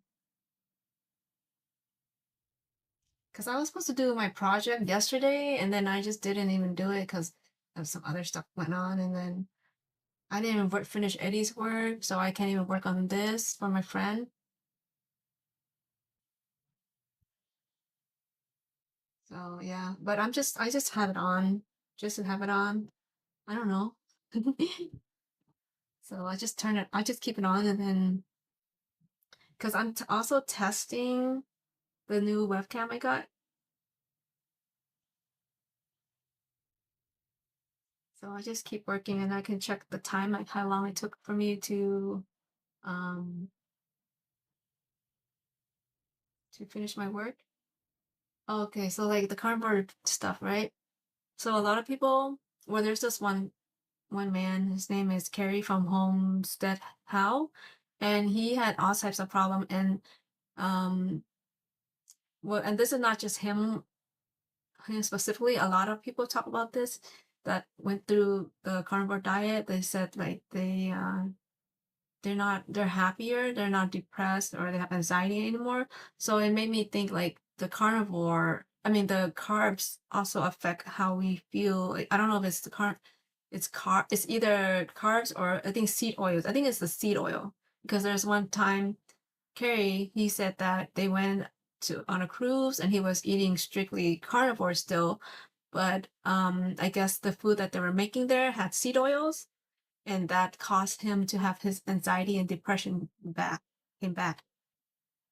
So then it made me think, well, if we stop eating seed oils, and maybe that also help us not get depressed. I mean, that's just only one story, but there's a lot of other like interviews about depression and anxiety and how the carbs, or maybe it is the seed oil, I don't know, or affects us.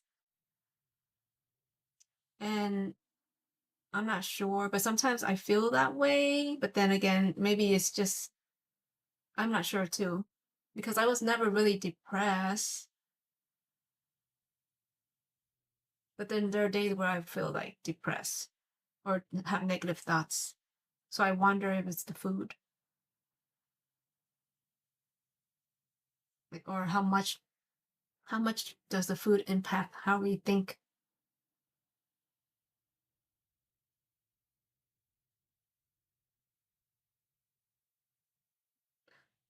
No, I mean it's just based on people's like what people are saying.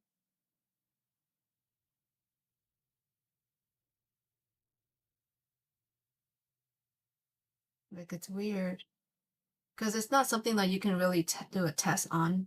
Like people can test about their diabetes and health or high blood pressure, but how do you test depression and anxiety? But Carrie's been great, and then even his wife, like they both said they would have never been talking that much on YouTube, but ever since they went carnivore, like they just the anxiety of like being on front of camera and just other things, I guess, like it went away, and they're so excited. And I felt that way too when I found out. Yeah, there was a story. This kid, his mom was telling the story that his he had ADHD and he was a certain way. And then eventually she was able to convince him to try carnivore, and he did it. And then eventually, I don't know how long it took, but he started then not to get fussy and not so he didn't act up. He just started doing what he's supposed to be doing. So but I think it's seed oil. I think it's mainly more of like the seed oil than the actual carbs. Yeah, because in Carrie's case, he didn't eat any carbs. He was very strict, and still his anxiety came back, depression came back. I'll post it I'll post those too if you want to listen to it on the community post maybe tomorrow. It's worth a try. I mean, if you're still feeling certain way now, I don't know if you are. It's worth a try just to see.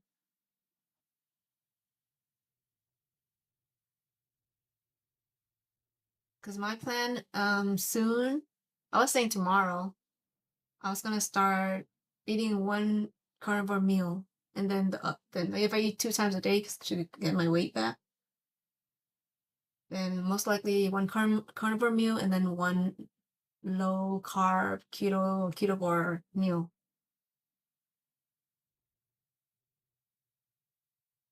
Mm.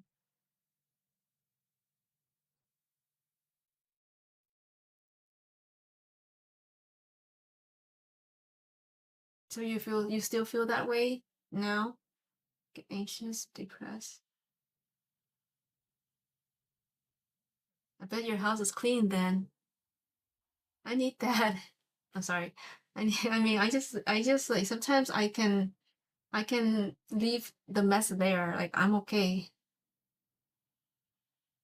I'm Yeah, my mom said I'm not the cleanest or not the I'm not like I just don't know how to tidy things that well.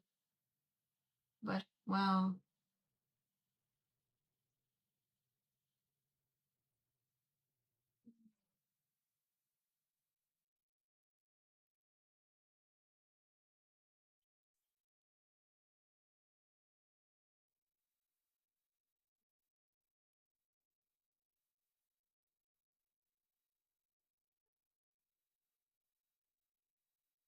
Hmm. Yeah. Well, yeah, as long as you feel good, then that's fine. But I just always wonder because I don't really have depression, but I wonder like about those times when I get negative thoughts if it's from the food.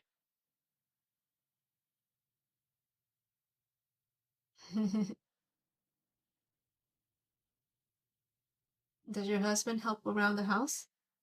And do the kids have chores?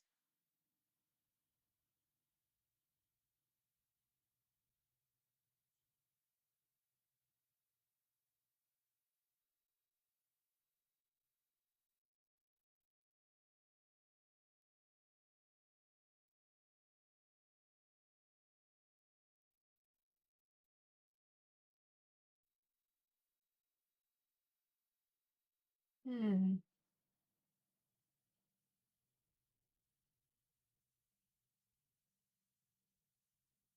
I'm trying to think deeper about what you said that if you just sit there and you get stuck, you get anxious and depressed, like it makes me wonder if there was more to it. Like does it have anything to do with childhood or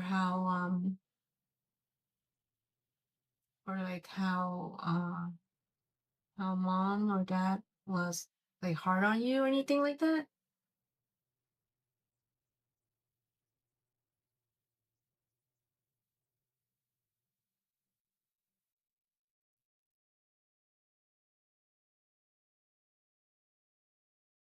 Mm.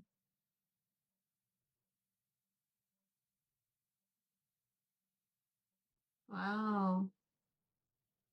Have you tried asking them?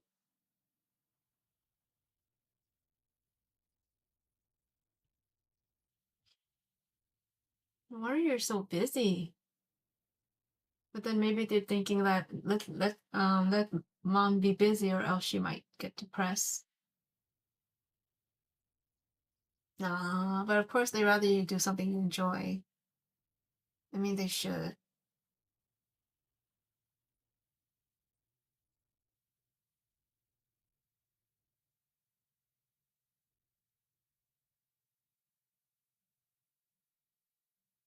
Yeah, you told me that um mom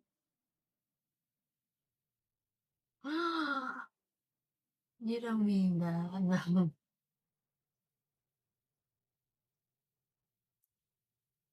Yeah, I listened to your video on that when you were sharing about your childhood a few times while I was driving home.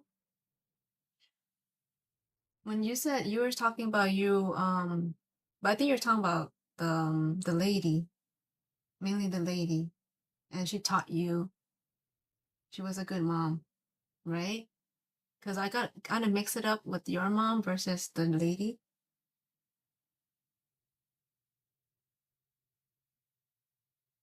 Mm.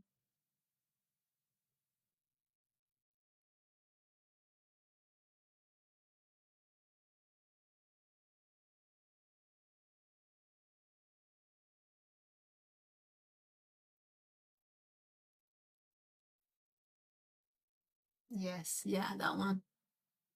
But you told me that your mom wasn't really around. I mean, not me. I mean the video. It just felt like you were talking to me.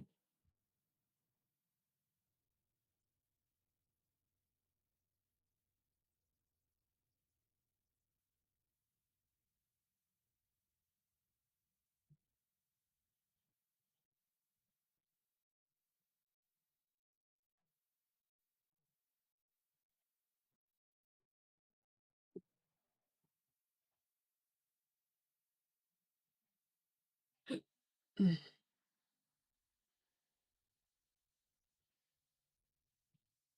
I see. Did she ever get out of that?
That's good. I think you told me the other day that she went to the hospital. Is she better? Is she like has she recovered?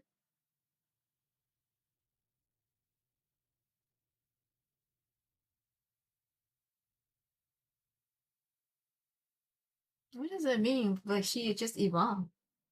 I mean, you're laughing, so that must be a good thing. Just curious.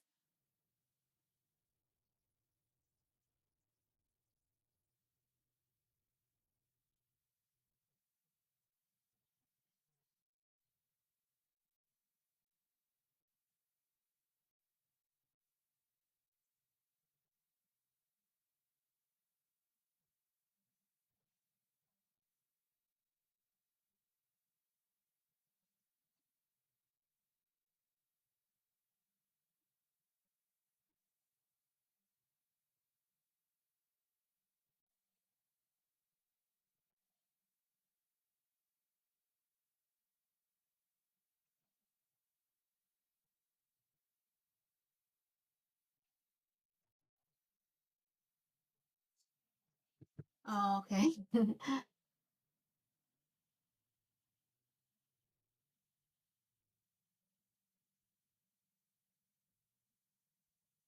Oh, I see.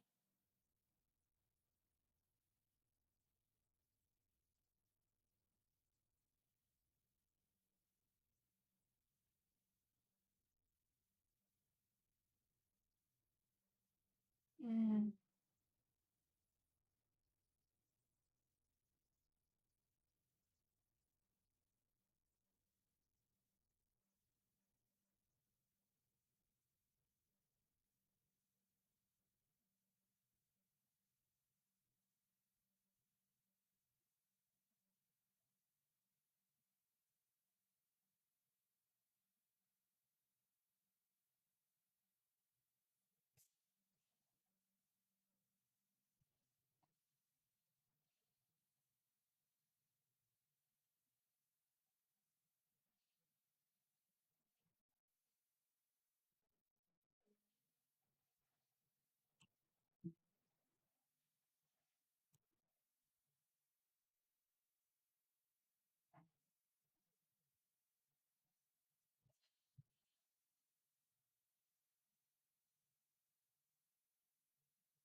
So you're the only one that sleep early? Because you said the kids are still playing, and assuming your husband's not in the room right now.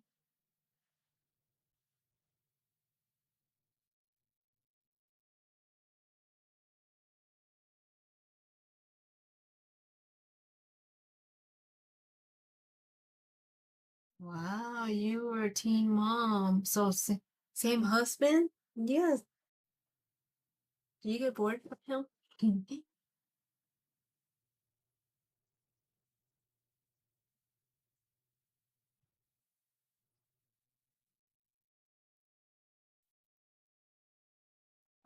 Is he playing with the kids? Are they playing together?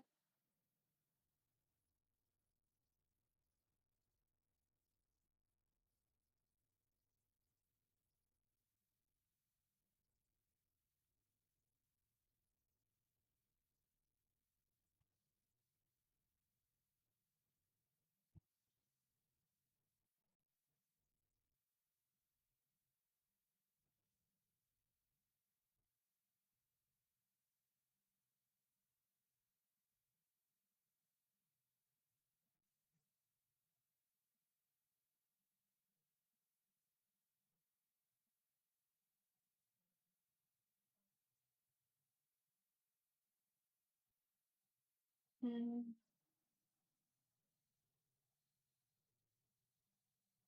wow.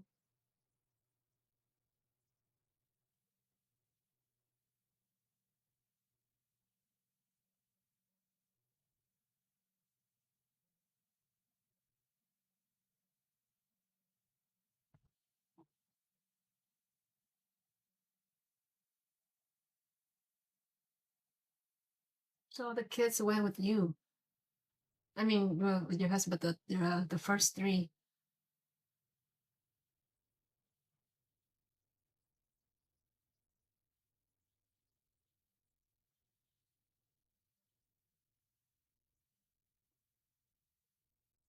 Oh yeah,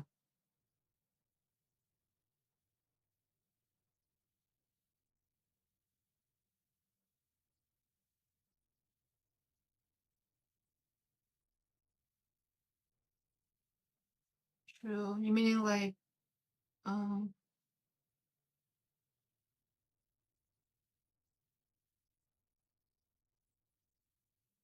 your first husband? You guys just separated, like, or like he doesn't visit them?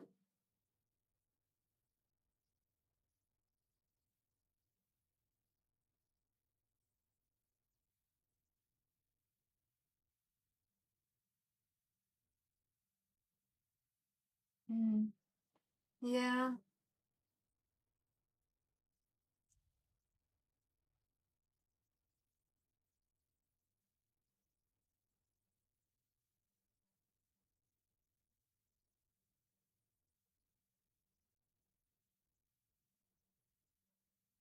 meaning like when they're bored. I mean, when they're mean, you just like don't want to bother spending time with them anymore. Cause I see.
Oh, really? He's not the one living with you right now, right? He's just out there.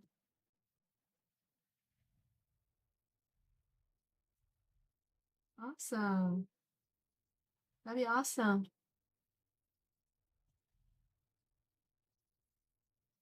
That'd be the first time I meet someone through YouTube. Why does he want to move to Vegas?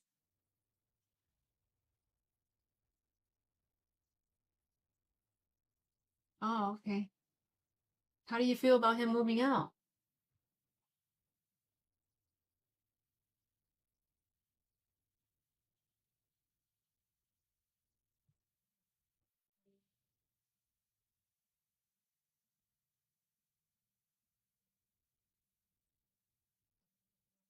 And then does the other three do they visit often?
Oh, I see.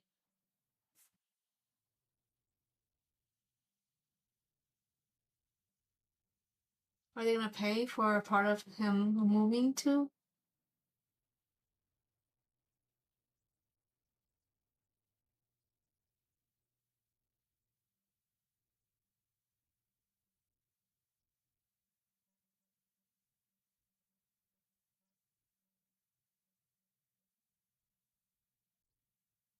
Yeah.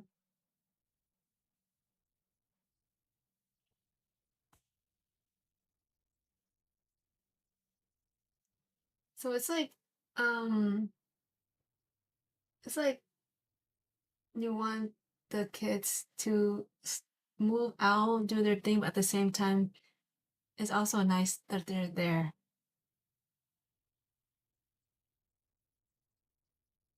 Yeah, I think so. It sounds like it. Like if you just want to move there.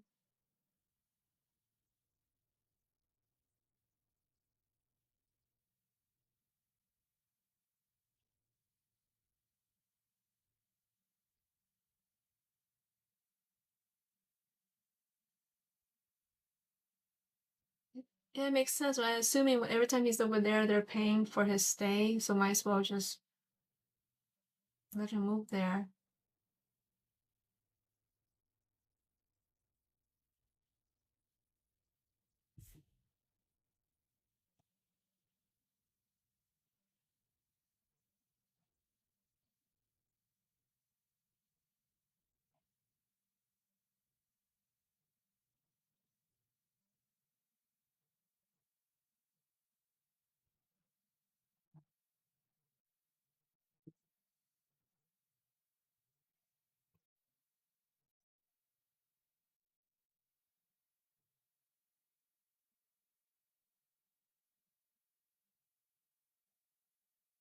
Yeah, I guess that's true.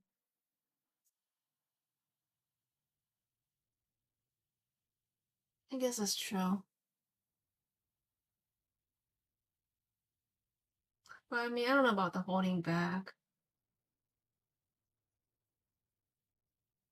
How did you understand like that? But I mean, I see it more like um I don't know. It's kind of weird maybe if he he has someone and they ask, "Why are you still living with your mom?" But I don't know how you would hold him back though.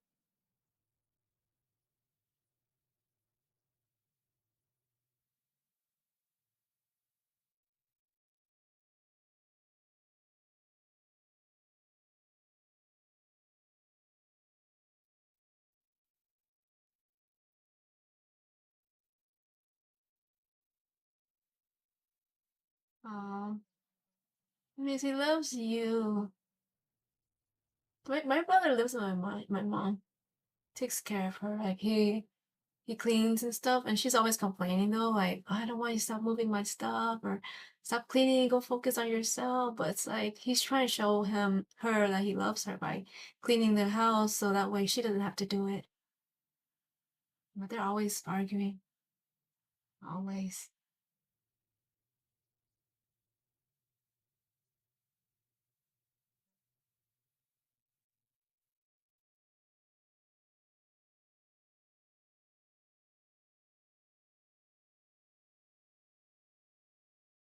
Hmm.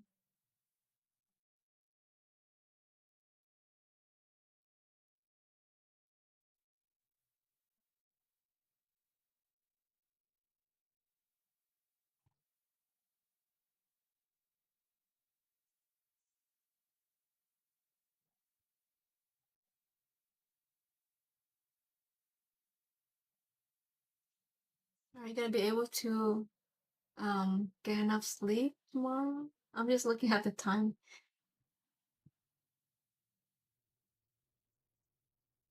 Yeah.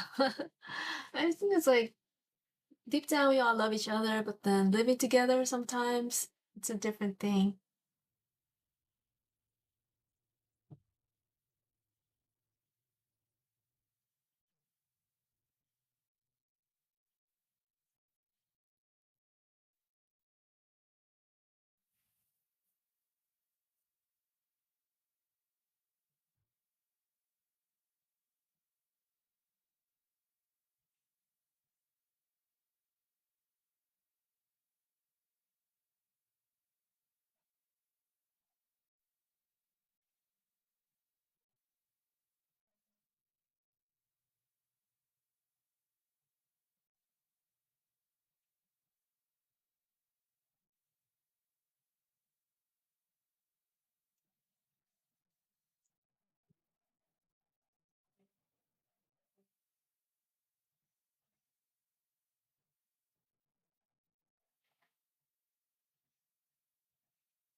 Oh. Oh, okay. So sometimes you get them every a few times a month? Meaning, do you mean like you're gonna like babysit them, or they're just coming to visit?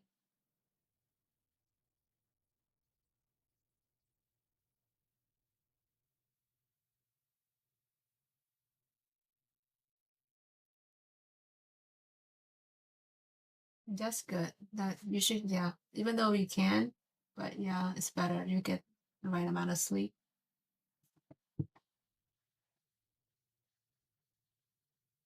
It's good that you have the option. Make make that decision.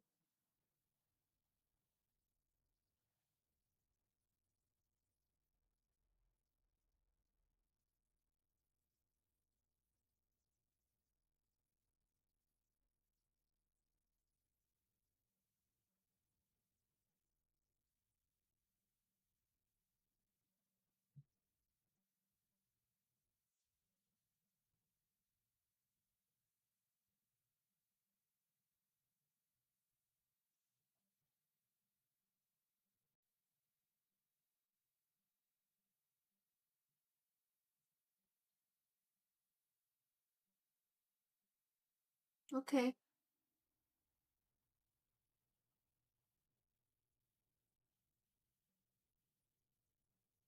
Oh, every week?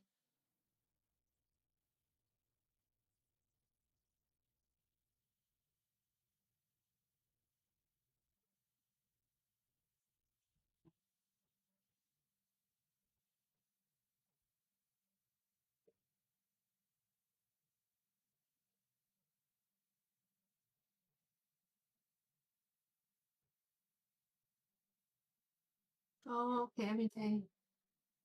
Oh, that's awesome.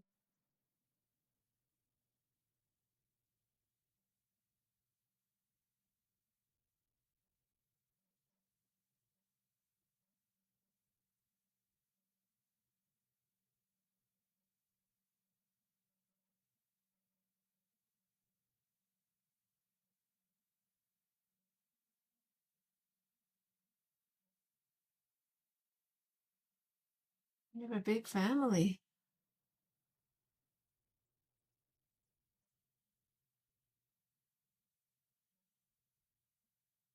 Wow, that's nice.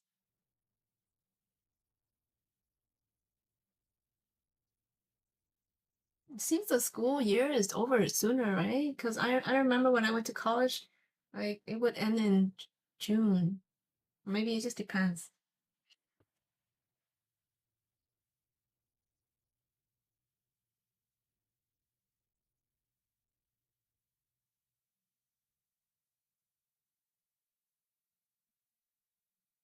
Do you have brothers or sisters?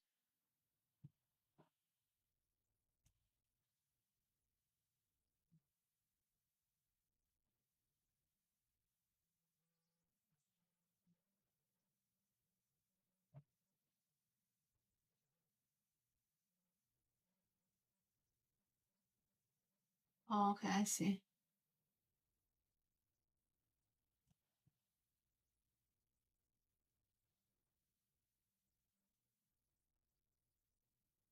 Oh, are you the baby or what are you? Where are you at in the?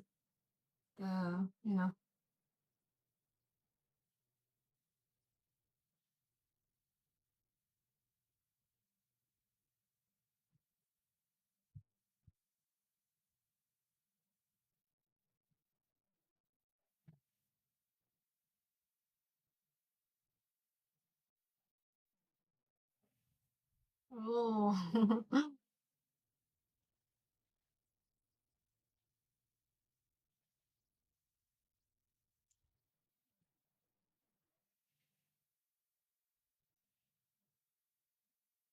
well, like they say, like the baby gets like spoiled, but then you said your mom was also not there, so I guess in your family it's diff. It was different.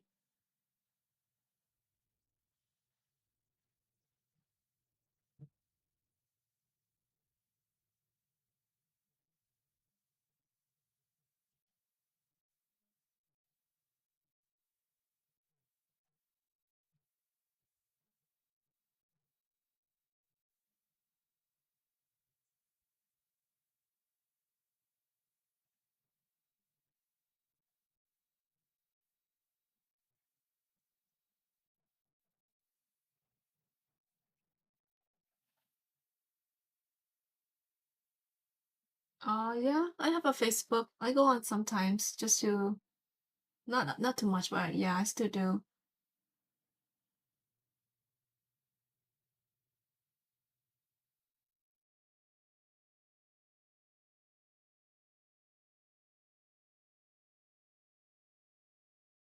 Okay, thank you. I think I have it actually. I follow you, but I don't know if that was your art one. The art.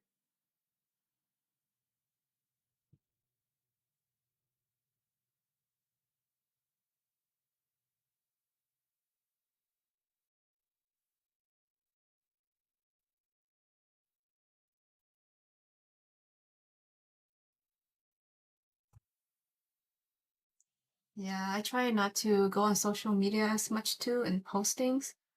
Yeah, I think you post some of your social media name and Instagram and Facebook. So I went through that and I follow.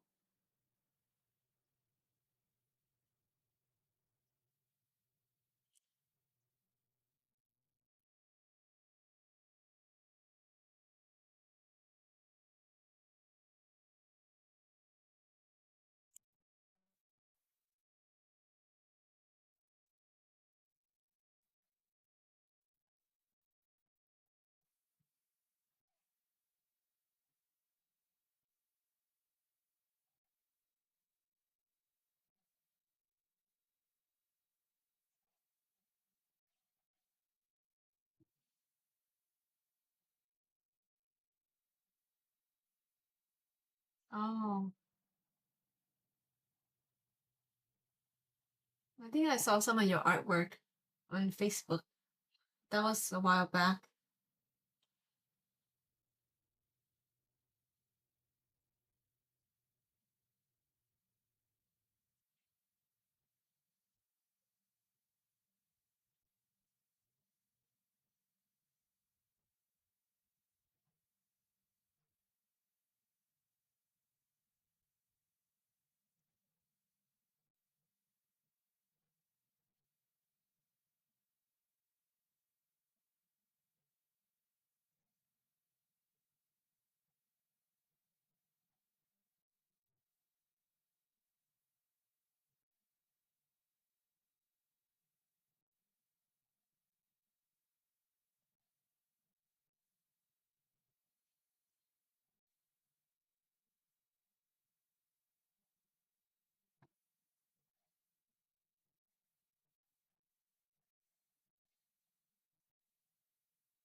Okay, let's see.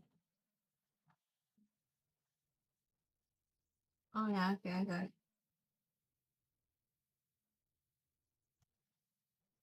Yeah, I think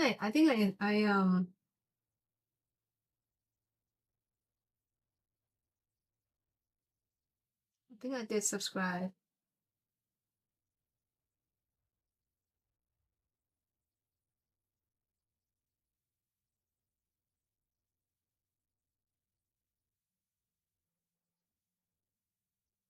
Yeah.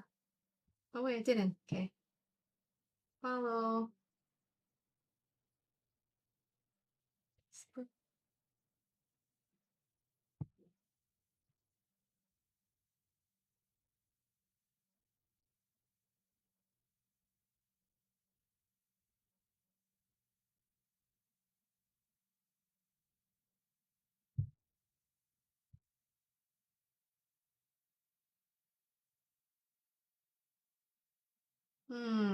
Which one? Oh yeah, okay, here it is.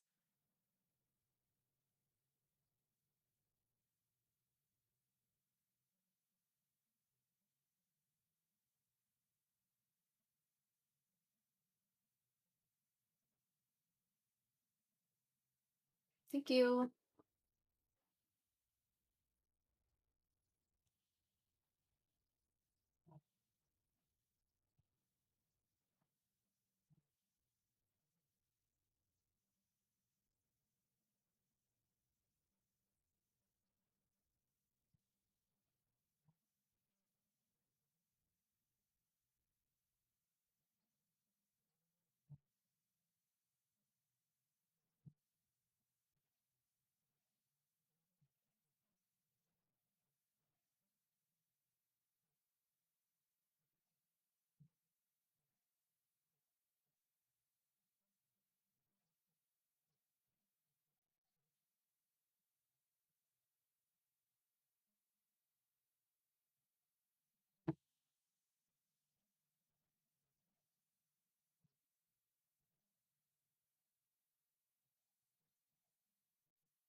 Oh, I have it. I think I follow you already. I searched it real quick and I saw a quotable perspective. Unless that's a different one.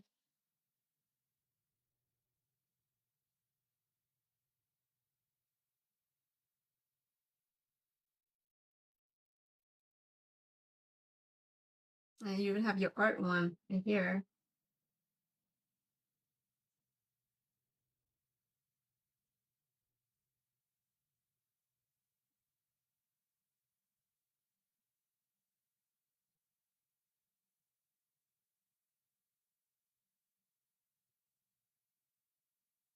Yeah, that's probably the one I was looking at, the art.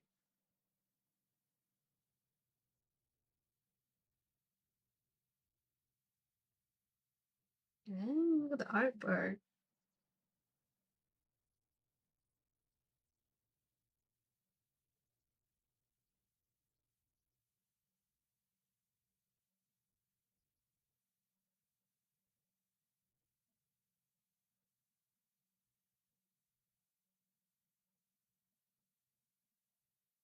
This art studio you were talking about, I don't know if you can see this. Is that the one you said like you feel like lonely in there?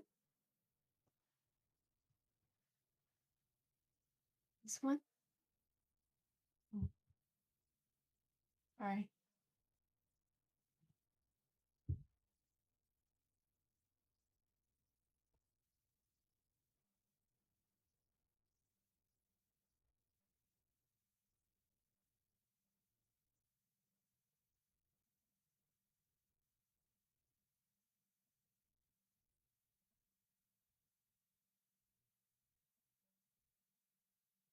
Oh, I'm looking at Facebook too. I think you have both. Yeah.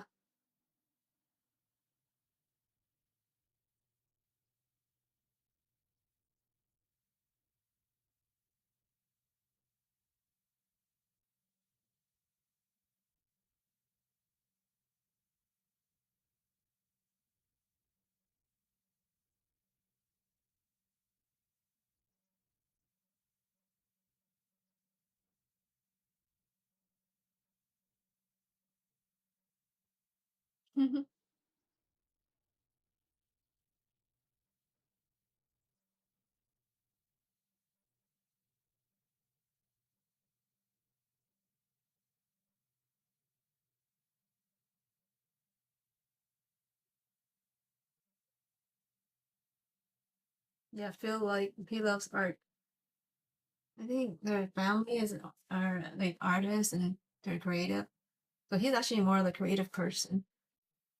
He would appreciate your art.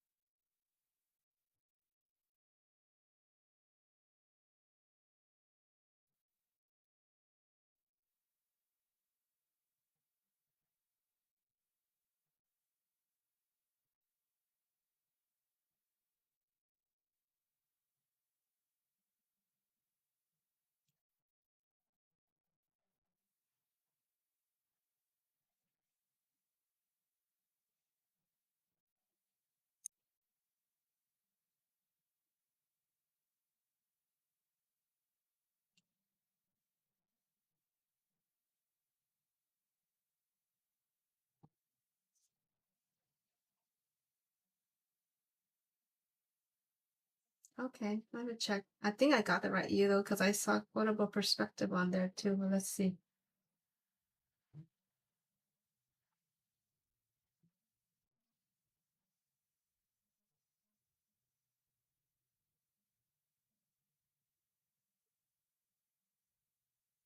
Yep.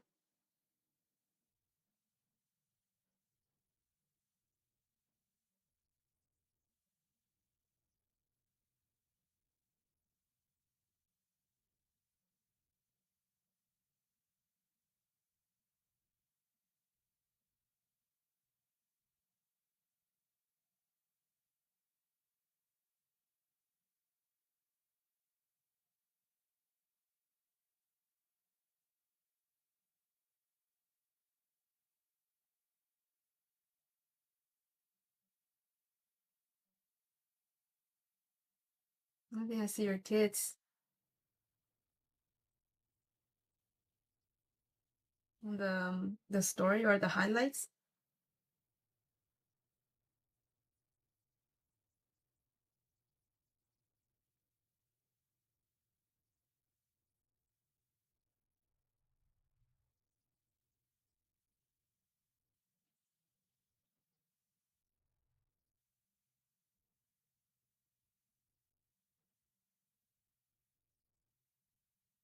Okay. I follow you on everything.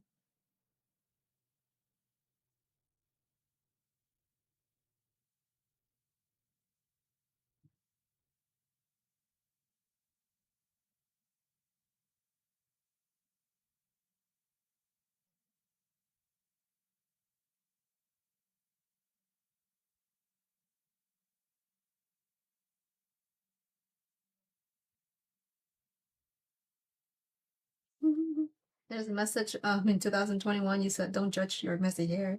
It's not even messy, it's beautiful.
Must take a very long time to paint all these.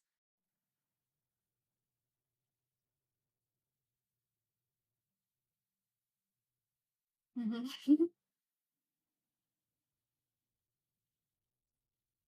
Yeah, actually I saw you like before because since you share your social media account, I went through them previously.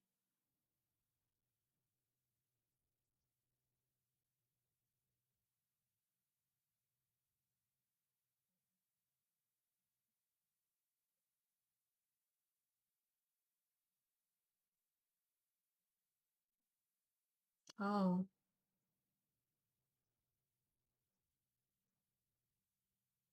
every artwork there's probably like a history behind it too, huh? Like what your thoughts were at the time.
Mm. What are you working on right now? Is there any artwork in progress? Hold on, let me see. When's the last time you post? Oh, it's been a while. You don't share it anymore on their social media account?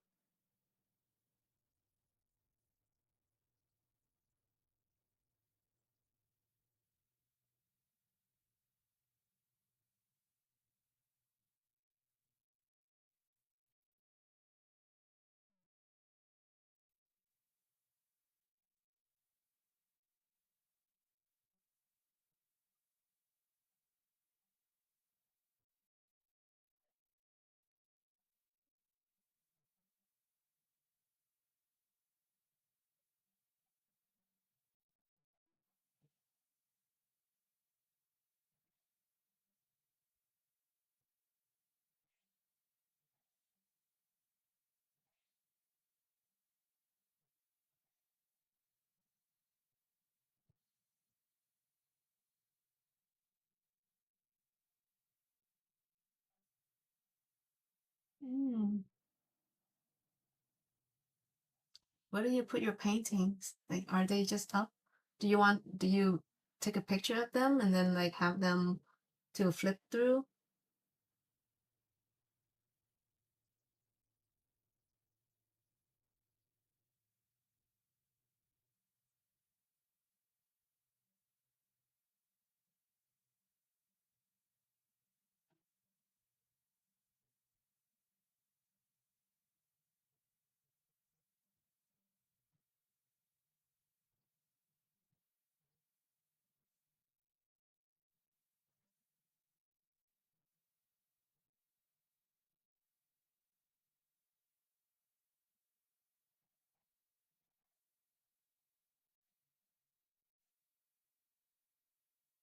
Oh yeah. Yeah.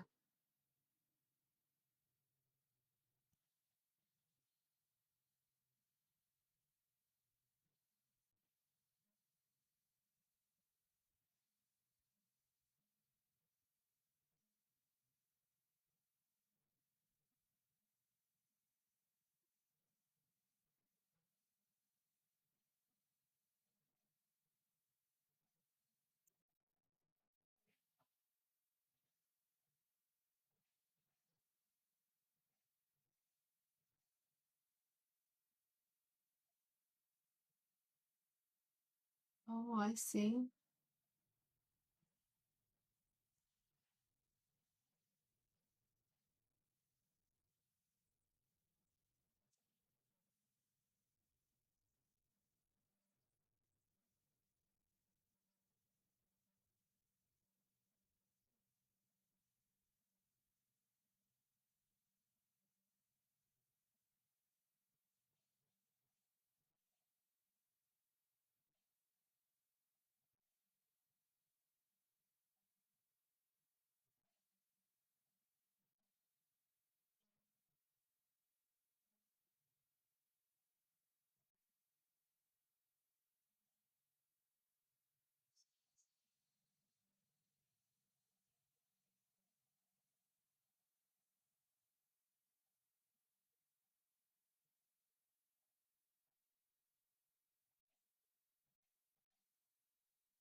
Oh, okay. Thanks for coming by. It's nice to talk to you or chat with you. Maybe have really interesting conversations. So I don't still it's still awkward to me a little bit. Don't know how to say bye. Yeah, thank you for coming. Thanks. I learned a lot about you today too. Like it's totally different with, YouTube, but then I get to talk to you here and hear the response right away. And you share a lot with me too. Thank you. Yes. I think we have a lot to talk about with the spiritual stuff.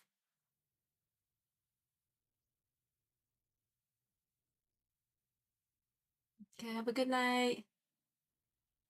You have about 6 hours of sleep. Probably enjoy your ghost shows if you're gonna watch some before you sleep.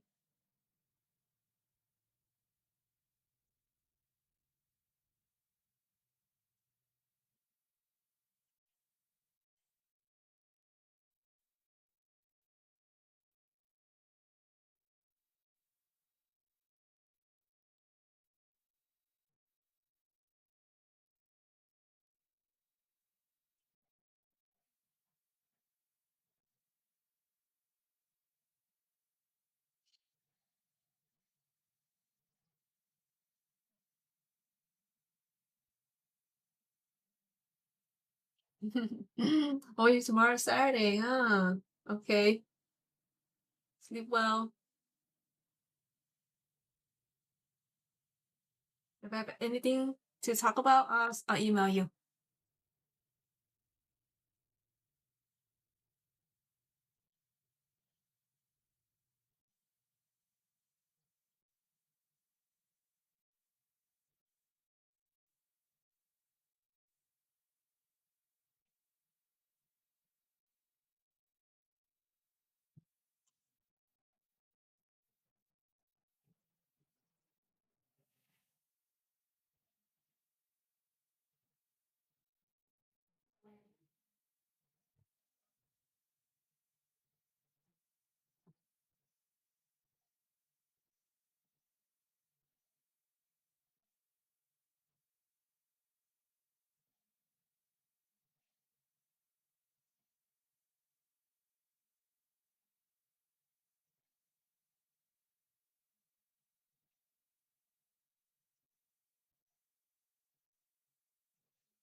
Why do I talk about this? Well, of course, it does well on YouTube.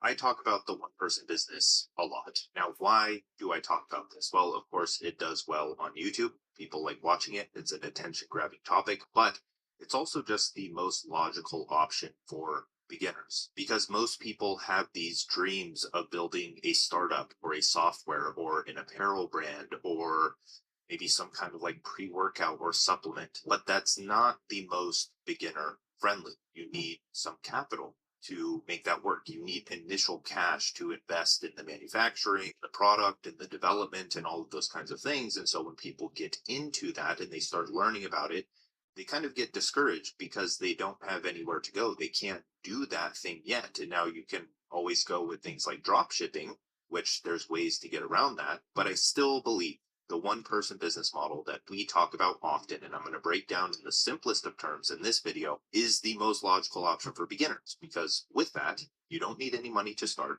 You don't need really anything aside from the skills or interest or expertise that you already have and an internet connection. The thing with this and why I recommend this style of model is because it's skill, interest, and expertise agnostic, right? It works for all of them. And then once you get going and once you know what you're doing and you're learning the skills on the go as you're actually building the business, you're stacking a lot of high value skills doing this that you can take and do a business model with. But once you do that, you can then increase your income, increase your cash flow to the point where you have enough to invest in starting the software business, starting the apparel business, starting the e-commerce business, whatever it may be. And another reason is I teach this because I did it. I was a one-person business until I hit $50,000 a month.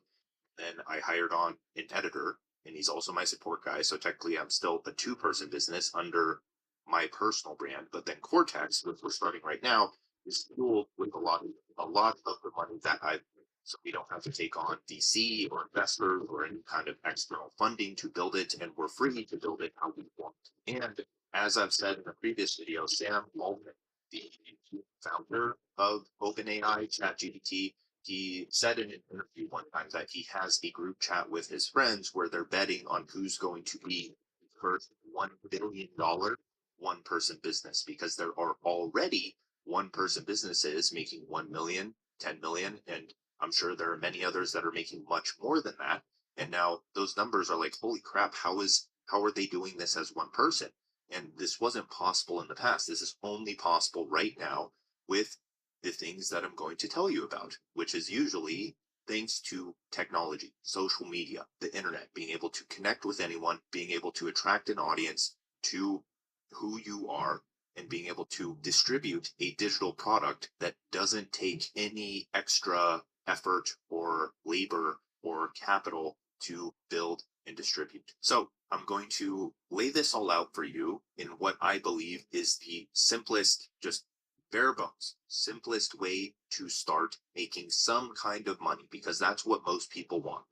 A common question I get in the comments, which is why I'm creating this video, is like, okay, Dan, I get this whole one person business thing kind of makes sense, but how do I actually start? And after thinking about that question for a long time, I'm like, I thought I was showing you how to start, but there's still other things on people's minds when they hear the word business. So for the remainder of this video, and for quite a long time, do not worry about building a website, starting an LLC, or even worrying about taxes. If you haven't made at least $10,000 to $50,000, you're fine. Now, side note there, I don't know about overseas people. I don't know how the tax and businesses work there. So do some external research for yourself, see if you actually need one.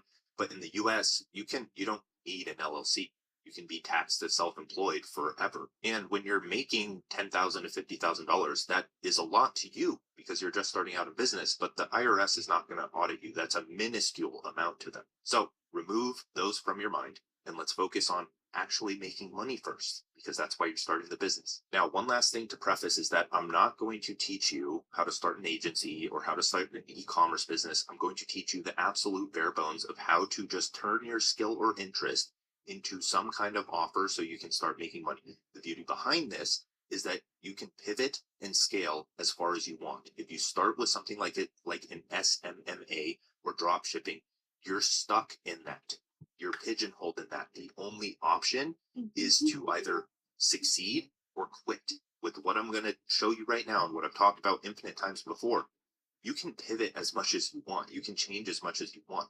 This is the style of business that you just build as far as you want to go with any kind of interest. If your values or beliefs change, it can change with it. And then you use that, especially the audience portion, to fuel any other kind of business you want to build.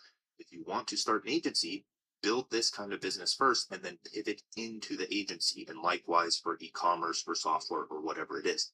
Start here. Now, before we begin, I have a soft little ad. So if you don't like ads, skip ahead maybe 30 seconds. But the One Person Business Launchpad, I know it's right in line with this video, is about to launch. By this video, the time it goes out, it should be launched. Check the link in the description. We go over what I talk about in this video and more, because a video can only, it can't cover an entire course worth of material unless I make the video 5 to 10 hours long. But I just decided to put it all in one place. And this is my cheapest course yet. It's just for people that want to start. So go check that out, link in the description.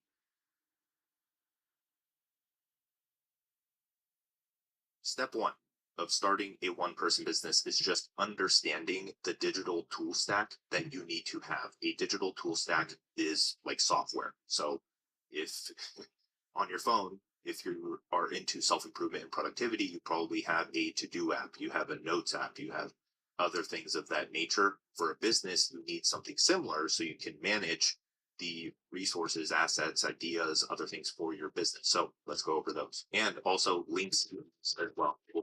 Description. Just need an easy way to access them. When setting up an online business, you need 4 things. 1 is somewhere to generate traffic to attract potential customers. 2 is somewhere to collect emails, so you have direct access to interested potential customers and can remarket to them. As an aside, if you're building on social media, yes, you can promote on social media, but that's just a bunch of random people that chose to follow you. If you want to turn readers into fans and give them more value, then an email list is kind of necessary for that. 3 is somewhere to accept payment and host your products or services. This is so you can promote to number 1 and 2 to make money. 4 is somewhere to save your ideas in writing for marketing, client work, product planning, and content. Now, I've tried every possible software on the market. I've tried quite a few of them. And so this list is what I deem to be 1, the most reliable, the highest quality, and the most affordable, with free plans that you can start on. So the first type of technology or tool that we need is somewhere to generate traffic. And many of you aren't going to like this because social media is the most accessible. You have it on your phone already. You're watching it right now. It is 0 cost. You can log on, you can post right now, and it is skill-based, skill issue. If you can't grow on social media, yes, there is an algorithm and luck baked into it, but you can also learn and practice the skill of writing, persuasion, attention capture. Think of social media as a meta skill, right? Or an umbrella skill.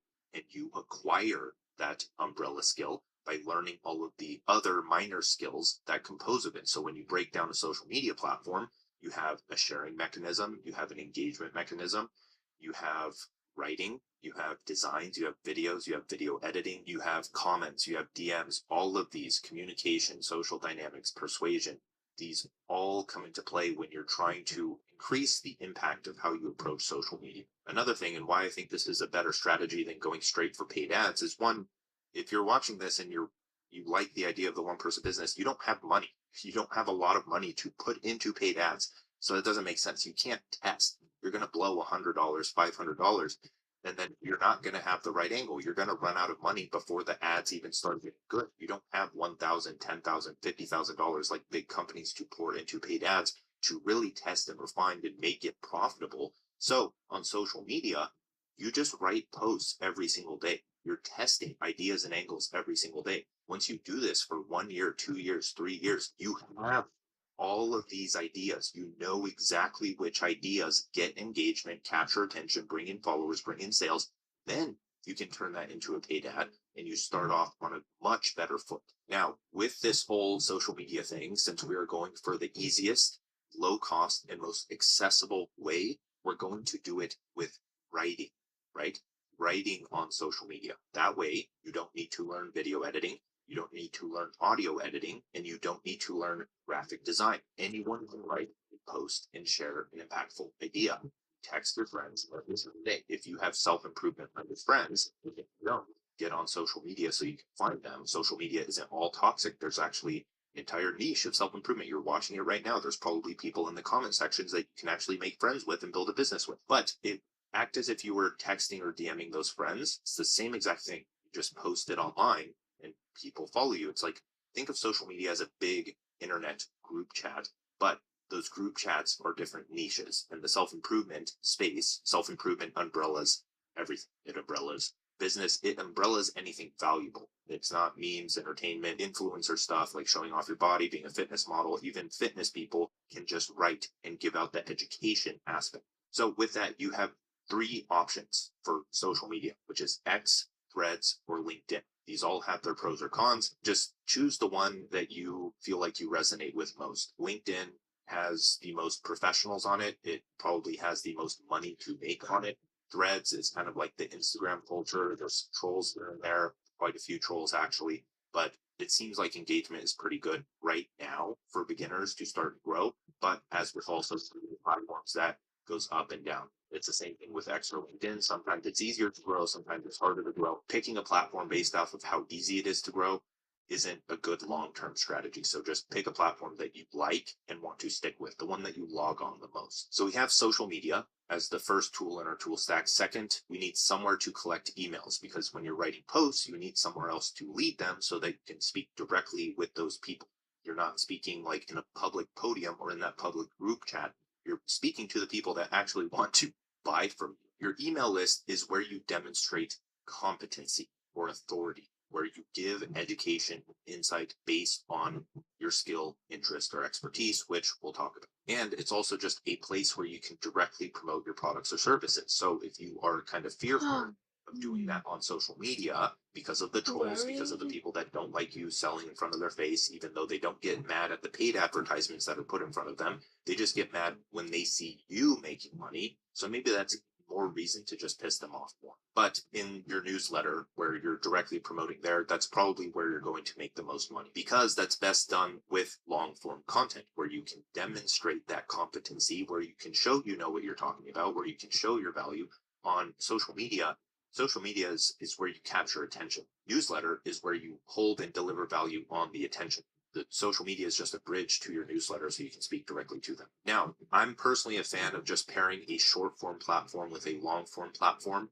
And I think everyone needs an email list, right? So you could technically exchange the email list for like a YouTube channel or podcast, but then you have to learn audio editing, video editing. You have to potentially pay for equipment. Short form content on social media, writing, plus a newsletter is arguably the highest leverage route to go, because then you can always just use those newsletters as YouTube video ideas and scripts. And then once you record those, just post them to your podcast. So you're building, by writing the newsletter, you're building up a bank of potential future videos, and it just makes sense. So I personally recommend Beehive for building your email list. It's free for up to like 2,500 subscribers. I use them. I recently switched to them. I've spoken with the CEO. It's a really good company. I love their culture. And if you use the link, I'm actually not too sure about this. If you use the link in the description, I believe you get some kind of like free thing, 14 days. I don't know. And then you get 30% off of your first 3 months of payments. Don't hold me to that, but I think that's it. Now, step number 3, we have a way to reach customers. We have social media, we have email newsletter. Now we need a place to accept payment and host our products and services. In other words, you need a place to send the people from social media and your newsletter to a place where they can pay you. The best place, in my opinion, the simplest place is Stan, STAN. There's a lot of course membership community softwares out there, but arguably the simplest one is Stan. I actually met up with them recently too, last week in Toronto, to make another video about the lessons that I've learned. The Cortex engineering team went, we went in the conference room with them. They taught us a lot.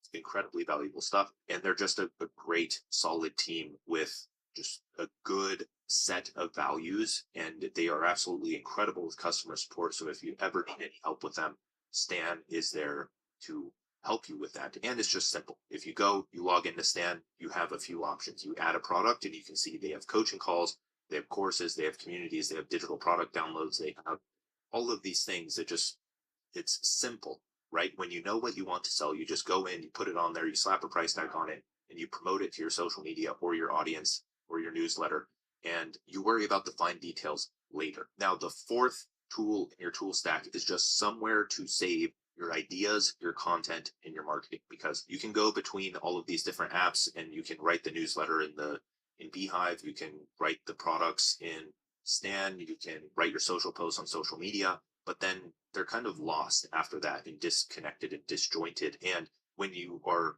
building these things, you're having ideas that you want to save for later. So I recommend my own product, Cortex, because it helps you connect all of these things. This is where I personally write my posts, my threads, my newsletters, my products. When I build them out, it's where I plan my days. If you join our free Discord, we actually have user created templates inside of there. And I believe when you just join my email list straight up, I give you a simple life reset planner that is inside of Cortex as well. So you can fill that out.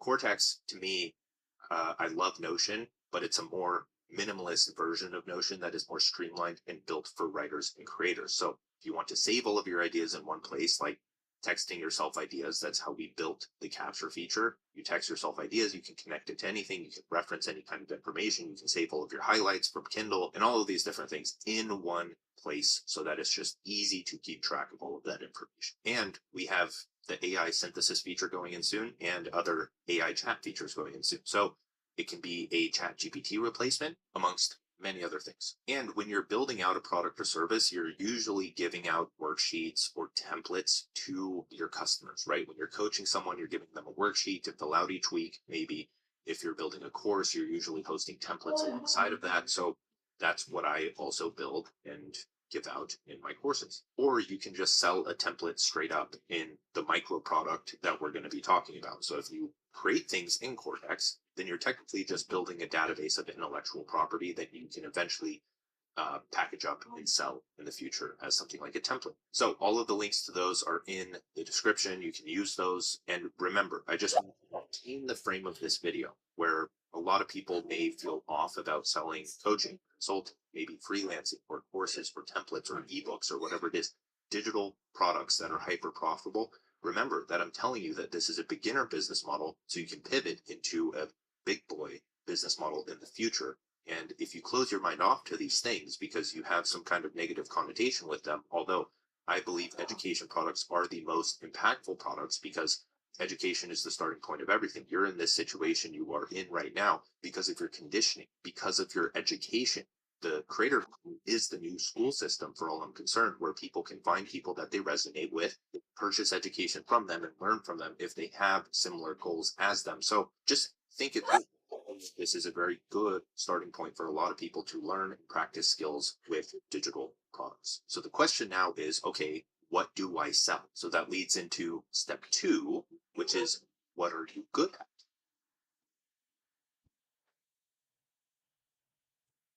So far, our business looks like this. Social media content, collect emails from that, send newsletters, promote your digital product or service on social media and in newsletters, and then create everything in Cortex so it's all in one place. Now we need to hammer down what you write content, write emails, and create a product or service around.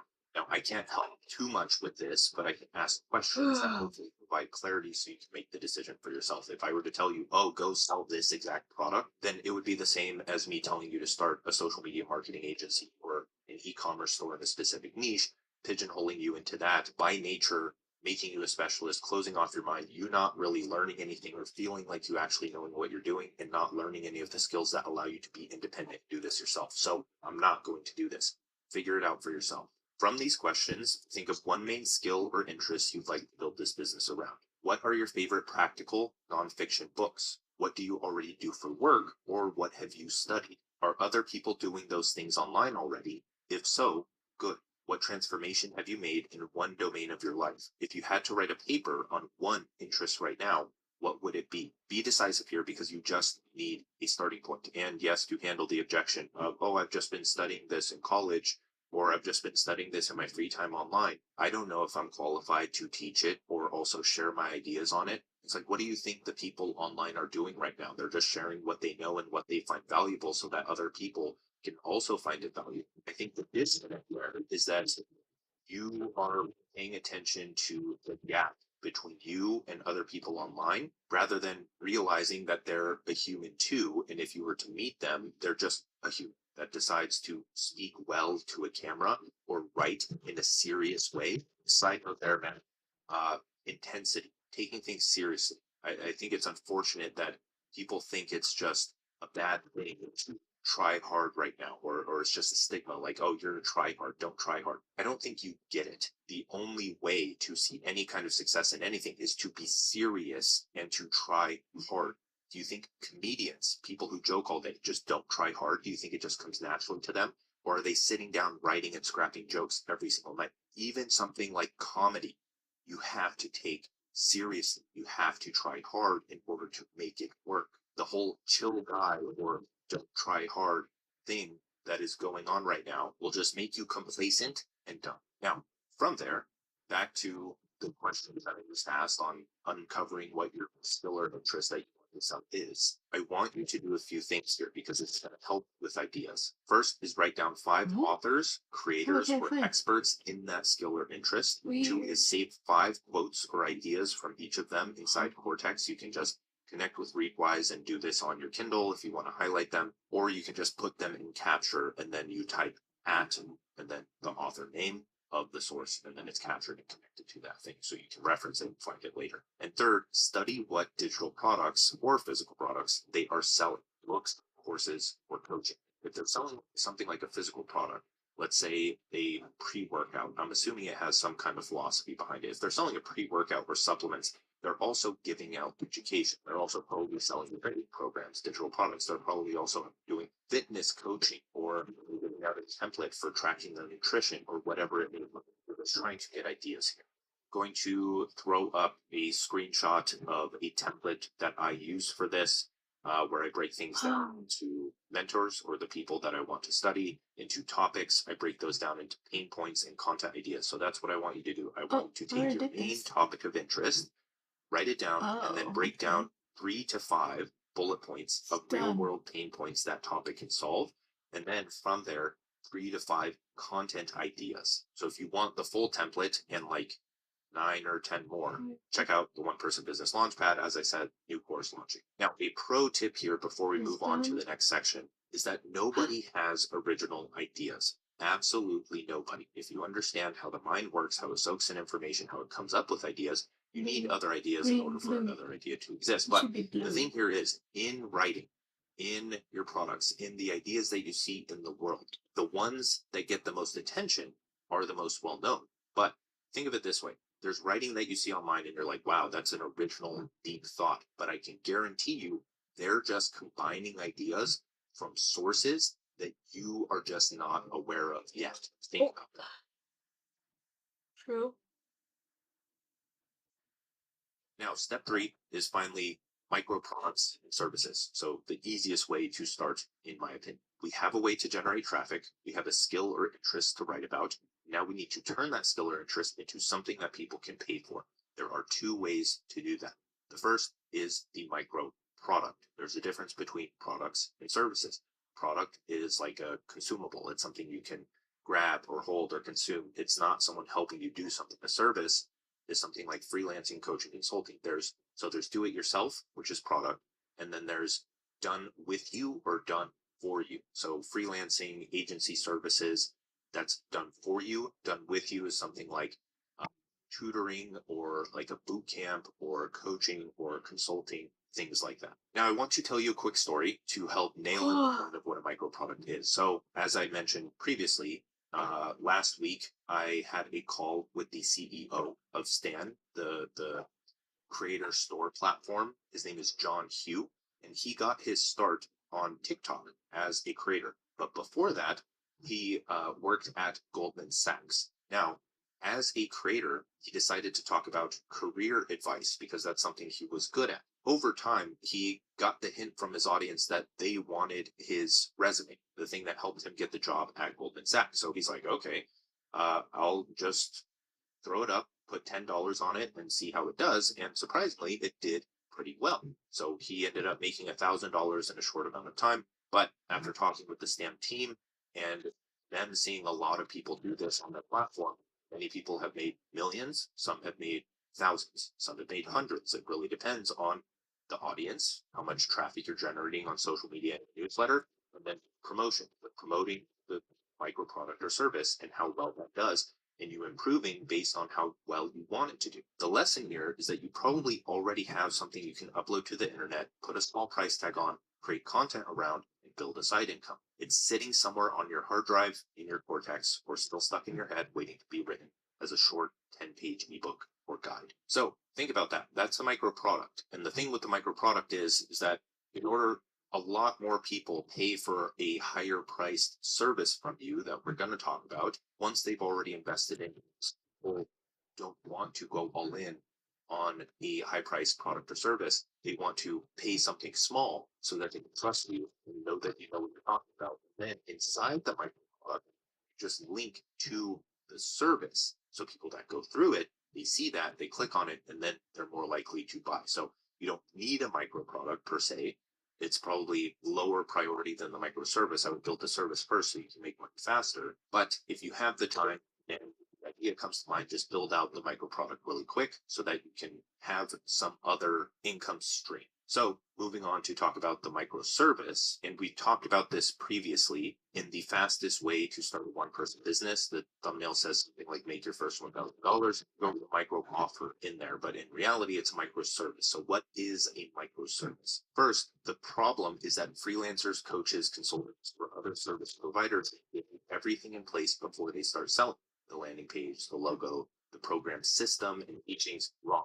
You literally just need to be able to teach your skill or interest. So yesterday, someone in the Cortex Premium community, they made a post saying that they were a bit lost when it comes to monetization. They said they've been a systems analyst and programmer for over 10 years. And as they've been learning online in this self-improvement or online business space, they felt like the only thing they could sell was like social media management, ghostwriting, or some productivity coaching or something like that. And I stopped them and I was like, okay, why don't you just teach coding, basic coding, or systems analysis and sell it as a way for people to acquire this skill that allows them to break into new career opportunities? And his response to that was, well, I just didn't think of it. So you don't have to overcomplicate it. You probably have a skill or interest that helped you get a job or advance your career or improve your health or improve your mental health or improve your relationships. You have something that you have done that you just need to teach. If you need help with this, go onto Udemy or Skillshare and just look up what it is, the topic of interest that you can talk about. Look at those courses. Now, not everyone knows those courses exist, and this is an entire topic for another video, but that's from search-based intent. People go to those websites and people go to YouTube based on search-based intent. If you just take a very similar product, make it a tiny bit better, sell it under your own personal brand, and attract an audience by persuading them that this can help them improve their skill set or something of that nature. They're not trying to search for that course on Udemy, Skillshare, or YouTube. You're the only option for them because you're the one teaching about that thing. I may need to create another video on this because for some people that clicked. For others, it didn't really click. So just understand that you can sell a similar product as someone else. There's 8 billion different planners on Amazon, and most of them do well. You can go and create a planner right now and you can put it up on Amazon. And if you market it correctly, and if you have an audience, which most people on Amazon don't, you'll probably make a good amount of money. Depends. Now, the micro offer that we talked about in the other video, the fastest way to start an online business, is a pack of 4 calls that you charge $1,000 for. Now, how do you turn that into an actual service? You break out 4 calls, put it on paper. Call 1, call 2, call 3, call 4. You have one every week. So it's 1 month long that you're helping someone. Now you think of where they are now, where you can help them be, your topic of interest, and the exact steps they need to take in order to get there. Then you organize those steps by talking points on the call. And then after each call, you give them a worksheet in something like Cortex in order for them to fill out. You ask them questions, you give them homework, you give them a project to build. They fill it out. The next week on the call, you go over that, you go over their pain points, and then you go over the next talking points that you need to teach them. You do that over the course of 4 calls. It can be more or less calls depending on how much you need to teach. That's worth $1,000. Fitness trainers do that all the time. You don't need any page or service. You just need the ability to DM people and attract leads via the newsletter. Just have people join your newsletter. At the end of each email, ask them to reply to the newsletter if they want to work with you on that one thing.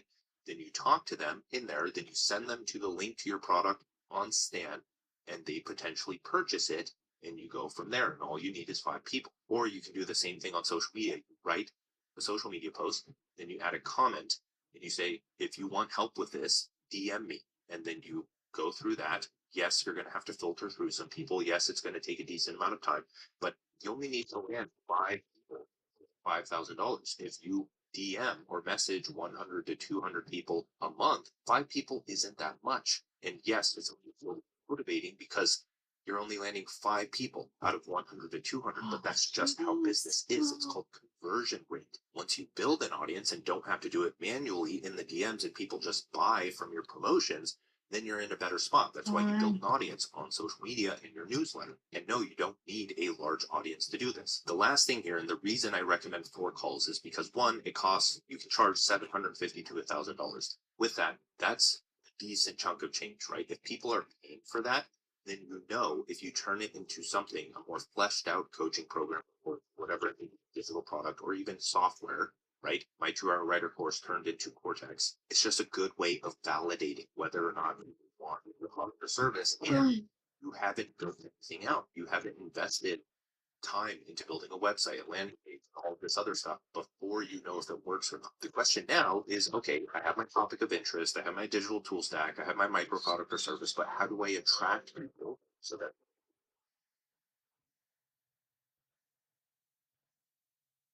that's step 4. So we're going to go over offer-driven content. In previous videos, I talk about writing about whatever you want. I talk about you are the niche. I talk about writing about multiple interests, and none of that goes out the window here. But if you want a good place to start, you just want the simplest place to start. You don't want to all of that. You don't want to talk about multiple interests. You just want to make money. That's your goal. That's what this video is providing. If you have a different goal, then pick apart what you can get from this video and apply it to your goal. Forget the other stuff. So to reiterate, the simplest, most accessible, low-cost route to do this is social media and writing on social media. You don't need to pay for ads. You don't need to learn SEO. You don't need to pay for newsletter sponsorships or podcast sponsorships to promote your product or service. You build an audience, and that is the highest leverage thing you can do, because when you pay for those sponsorships or pay for those advertisements, you don't gain a following from that. You don't gain a newsletter from that sometimes, unless you're sending people to the newsletter. With the audience, you can remarket to that audience time and time again. Every single week that you send a newsletter, you're more likely to land more clients. Every day that you post an email, every day that you post a post on social media, you're more likely to get people into the email list. It's just a constant cycle that gets more powerful with time. Now we need to choose what topics to write about. First, take the topic of your product or service and break it down into 1, your personal story, so where you were before, middle, and after relating to the topic. What was your transformation? 2 is the pain points people face. This is going to be how you start 80% of the content that you write. Your newsletters, your posts, whatever it may be, they can all start with pain points. Your hook can be a pain point. Your introduction can be a pain point. The introduction to this video is a pain point. And 3 content topics that have already done well. So you can search for topics on YouTube and write down the best performing videos, watch them for content ideas, write down content ideas as you watch them. That's it. Create a new document or note and write down 5 to 10 points for each of those. Once you start, then you can worry about how to write and structure your content. For now, act like you're texting a friend and they're asking you questions about your topic of interest. Write your answers in public on social media. Now, with all of this stuff, with writing content and newsletters, and social posts and newsletters, just start with frameworks. I personally learned to write not by studying writing, but by studying what works on social media. I just would scroll the timeline and look, not from the lens of a consumer, but a creator, and be like, oh, okay, he used this as the hook. He had bullet point list of these points, and then he had one last line that tied it all together. Let me try and write one similar to this with my own ideas that I've written down. And I just repeated that process time and time again. The way I started writing my newsletters was by studying other people's newsletters. The way I started creating YouTube videos was just start, honestly, and then slowly watching YouTube videos and and realizing, oh, okay, I could speak better this way. Okay, I could include a text screen here. I could include B-roll here. I could include a quote here. I could include a graphic. And so that starts to shape how I write my newsletters as well. The point here is that you study the structure of the content you want to create. The structure is not the actual words, but what the words are. So the first line, it's a hook. Okay, why is that word? Okay, then it's bullet points. Okay, then it's a last line. You choose a post that you see on social media, copy that over to your Cortex. You just embed the tweet in it. You open that in the side, and then you just try to emulate it with your own idea. It's going to be hard at first, but eventually you'll get it. Now, this isn't copying because you're using the structure, not the content. You're not taking the idea and the exact words. You're changing it completely, trying to emulate the structure. Now, for newsletter writing, what I like to do is use the pain and process framework. Pain and process. It's pretty simple. I have a document in Cortex that I can link under this video too, but it's simple. You choose a topic to write about. If you don't know what to write about, go research the YouTube videos and just find a topic to write about, or choose a pain point. That's the topic. And then the first 2 paragraphs, the first 5 lines, you just state what the pain point is. If you want to make this easier, use a personal experience. When was a time where you faced that pain point and walk them through the story, what changed? And then the second section of the newsletter is just a list of steps. Step 1, step 2, step 3, step 4, step 5, however many. Or this can be tips, this can be quotes, this can be lessons, it can be steps, it can be whatever. Just a list of things that resolves the pain point for them. Then for each of those steps, you give another 1 to 2 paragraphs that goes over the what, the why, the how, so that it's a full point. That's it. That's how you write your first newsletter. Go ready.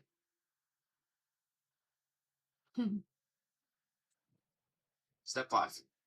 Please, for the love of God, promote yourself. I've been doing this a while, and the only reason people don't make money is because they don't promote themselves. They start on social media, they start writing content, then they're like, oh, why am I not making money? Or I'm not making enough money doing this. And you go and look at their profile and you look at their newsletters, and absolutely nowhere have they linked their products or services, and they haven't hit on pain points that would make people want to go and pay for those things. Yes, you want to do this too, even if you have 0 followers or 0 subscribers, because you want to show people that you have value to offer. More people are going to follow you if you are selling something. People think selling is bad when it's the thing that builds your authority and people actually want to buy from.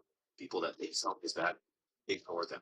You'll be fine. But the thing here is if you don't promote your products or services, 1, you don't have an incentive to improve your writing, because it's a lot easier to give up when you don't see the point of writing to build an audience. If you don't see a way to make money, your product or service linked in your writing, then you won't try to make any, and you'll see it as pointless. I wrote my first ebook at 140 followers, $3,000 by the time I had 500 followers. This happened because I wanted it to happen and tried to get as much traffic as possible to my product. That's extremely important. If you don't promote, you don't have an incentive to continue. You're just going to go back to the comfortable job. Number 2 is that people won't know that they can pay you, because I still have people tell me after years of following me that they had no idea I had products they could pay for. I think I'm pretty good at self-promotion. I think I'm not too in your face about it, but I think I do it enough and consistently. And people still tell me, oh, wow, like I've been following you for 3 years. I didn't know you had the 2-hour writer course. So as much as it may turn some people off, other people don't know. The people that want to buy half the time just aren't paying attention. That means you have to do it consistently, so eventually they find out. The third thing is that you'll never get over your fear of selling. There's a vocal minority on the internet, the 1% of people who despise advertisements and self-promotions, even though they claim to support independent artists. They'd rather you beg for donations or sponsorships rather than create your own product and pitch it to them. Ignore these people. You'll see them in the comments of posts and think that nobody buys that person's product. And I can tell you, for every 1 negative comment I get, 50 to 100 people buy my product. They just don't say anything because they aren't idiots. Now, I'm not saying that all products are good and that everyone should buy my product. I'm just saying you don't need to shit on a product simply because it's not for you and you don't see the value. That's just what it is. You see the value in eating every day for $10, but you don't see the value in something else that costs $10 that could benefit some other area of your life rather than just sustaining your body. If the product is bad, then yes, by all means, go crazy. But even then, at the same time, you're just wasting your time. And 4, you can't improve what doesn't exist. So if you never promote your product or service, how do you expect to get better at marketing and sales? You don't have any data to improve from. The same goes with business, writing, or any other project or skill. You'll suck at first, then you get better, but you don't get better unless you suck at first. So, to end this video, you have my full permission to suck. You technically don't need anything more than the advice that I gave in this video. You really don't. You can What? figure it out on your own. It's going Why? to take trial and error. That's how you do anything. But if you want to avoid some of that trial and error or just move in a better direction, again, the One Person Business Launchpad is available now. That's it for this video. I hope it was helpful. Thank you for watching. Like, subscribe, new Discord channel for Cortex if you want to join that. A lot of people asking questions in there, having fun. So see you in there. See you later. Bye.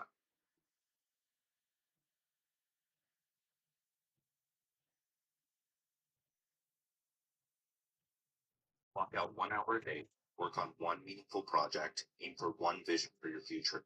Take it one day at a time. You don't need more motivation. You need more clarity. You don't need more time. You need more focus. This video will teach you how to unlock insane focus on demand. The reason for this is because most people think that they have to work like a millionaire in order to become a millionaire. But the first misunderstanding there is that Oh, most people don't know how millionaires work. And there are oh two examples man. of this. The first being Sam Altman Wait a from OpenAI. minute. Quoting Sam, focus is a Darn force it. multiplier on work. Almost everyone I've ever met would be well served by spending more time thinking about what to focus on. It is much more important to work on the right thing than it is to work many hours. Most people waste most of their time on stuff that doesn't matter. Once you have figured out what to do, be unstoppable about getting your small handful of priorities accomplished quickly. 1, 4, I have 5, yet to meet a 3 slow-moving have person who here. is very successful. And a second example is Tej Dosa, who is a low-key copywriter, just a cool guy to follow on Twitter. I know an entrepreneur who works 14 hours a day and is stuck living in the basement. I know an entrepreneur who works 5 hours a day, has built and sold 3 companies for $100 plus each. The value isn't in how many hours you work, but where you focus your attention, awareness, consciousness. And third is myself. I would argue that 90% to 95% of my work days are 4 hours or less. Sometimes they go down to 2, sometimes they go up to 6. Sometimes when I'm building something, they go up to 12, but honestly, never usually that much. Like I take breaks in between. So the point here is that you don't need more time than you already have. That's the realization you need to make if your excuse is time that is preventing you from actually starting building your dreams. Because it doesn't make sense. It's impossible to have more time than you have. Everyone starts somewhere. People don't start with a fake routine. They start with what they have. So while I've mostly worked for 4 hours a day up until now, it wasn't like that when I was just starting out. I didn't have 12 hours a day. I didn't have 4 hours a day. I worked a job. I had other responsibilities. I was building something on the side. During that time, I worked for 1 to 2 hours a day, and that's what led to this. The entrepreneurs that decide to work more usually enjoy working more. And a lot of them, I mean, I preach the 4 hour workday as if it's a fit for everyone, because that's how you get the point across. You be confident and somewhat polarizing, so people actually, so your words don't get watered down. People actually get use from them. So I understand why entrepreneurs that work a lot of time tell people to work a lot of time. This is the birth of hustle culture. But oftentimes, the people that feel like they have to work a long time and try to force themselves to work a long time, and they don't see that work as play, it's often at their own psychological expense. They are lacking quality in their work because they are working too long. And therefore, if their work were higher quality, they would see better results in less time with less work, and their life would just be all around better. Productivity is like fitness, and you wouldn't train 8 hours a day with no food or sleep and expect progress. There are 2 types of work. First is building. When you are building the foundation of something new, like a product, service, or brand, this requires a lot of work. The second is maintenance. When you are fueling the foundation you built with a streamlined productivity system, like writing content, marketing yourself, building an audience, or fulfilling on your product or service, this requires 1 to 4 hours a day, depending on your skill level or choice of work. People trying to change their life or quit their job often get discouraged at the amount of work it takes to build, not maintain. And people don't understand that building isn't a permanent thing. It may be 6 weeks of working extra or working more on the weekends. You're maintaining things along the way, but it's not permanent. That's not your permanent state. That's something you do maybe once or twice a year to reverse entropy of your 4, business 5, and keep yourself 3. alive and relevant and to keep new revenue generating. So I'll actually be writing about this in a future newsletter and therefore a future video, but I will be talking about Koe's law, K-O, my name, law, which is a spinoff of Parkinson's law, which is work expands to fill the time allotted for completion. Koe's law is the next level of that. It's the evolution, it's transcendence of your work. So Koe's law is work evolves to earn more in the same amount of time allotted for it, so that you can maintain your 4 hours and make more money because your work has to evolve to account for that as your skill set increases. And with that, you need to understand that with the building of work, that focus compounds. Get better at what you're doing with time. When you build one thing, it takes 2 weeks. When you build the second thing, it takes 2 days. When you build the third thing, it takes 2 hours. Nobody starts building the first thing that takes 2 weeks. They never give themselves the chance to build the third thing that takes 2 hours. Focused work is only one part of changing your life. Yep, that's me. You're probably wondering how I ended up in this situation. You see, after losing a few hairs, my already high genetic hairline receded a bit further. Existential crisis, even though I probably didn't actually lose anything, my hairline was just that bad. After worrying for weeks on end because I was really identified with my glorious hair and researching the buzz cut with hopes to look like Joe Delaney, I decided to cut off the piece of myself that lived on my head to see if my worries would hold their weight. And I just wanted to know what I looked like. Your mind is a supercomputer, and your attention is the RAM. Thoughts, regrets, and tasks are the programs slowing your performance. Writing, mindfulness, and focus are the reboot you can access at any time. RAM, RAM, or random access memory, is one of the most important parts of the computer because it determines performance. The more RAM you use up with different programs running, open browser tabs, and the performance requirements of what you have running, the slower your performance will be. This is no different from your focus or what you hold in your conscious attention.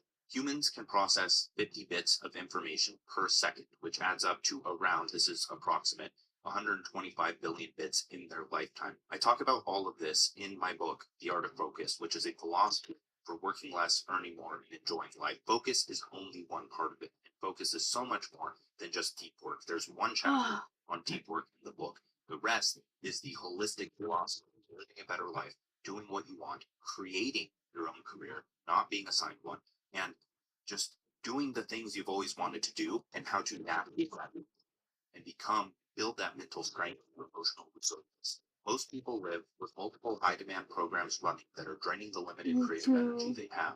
Thoughts about regretful past mistakes, thoughts about stressful future happenings, desires for hunger and entertainment to escape those thoughts, an internal cry to break out of their conditioned way of living, a list of mixed priority tasks that need to be finished, and open loops of tasks they were supposed to complete but forgot about. The list goes on and on.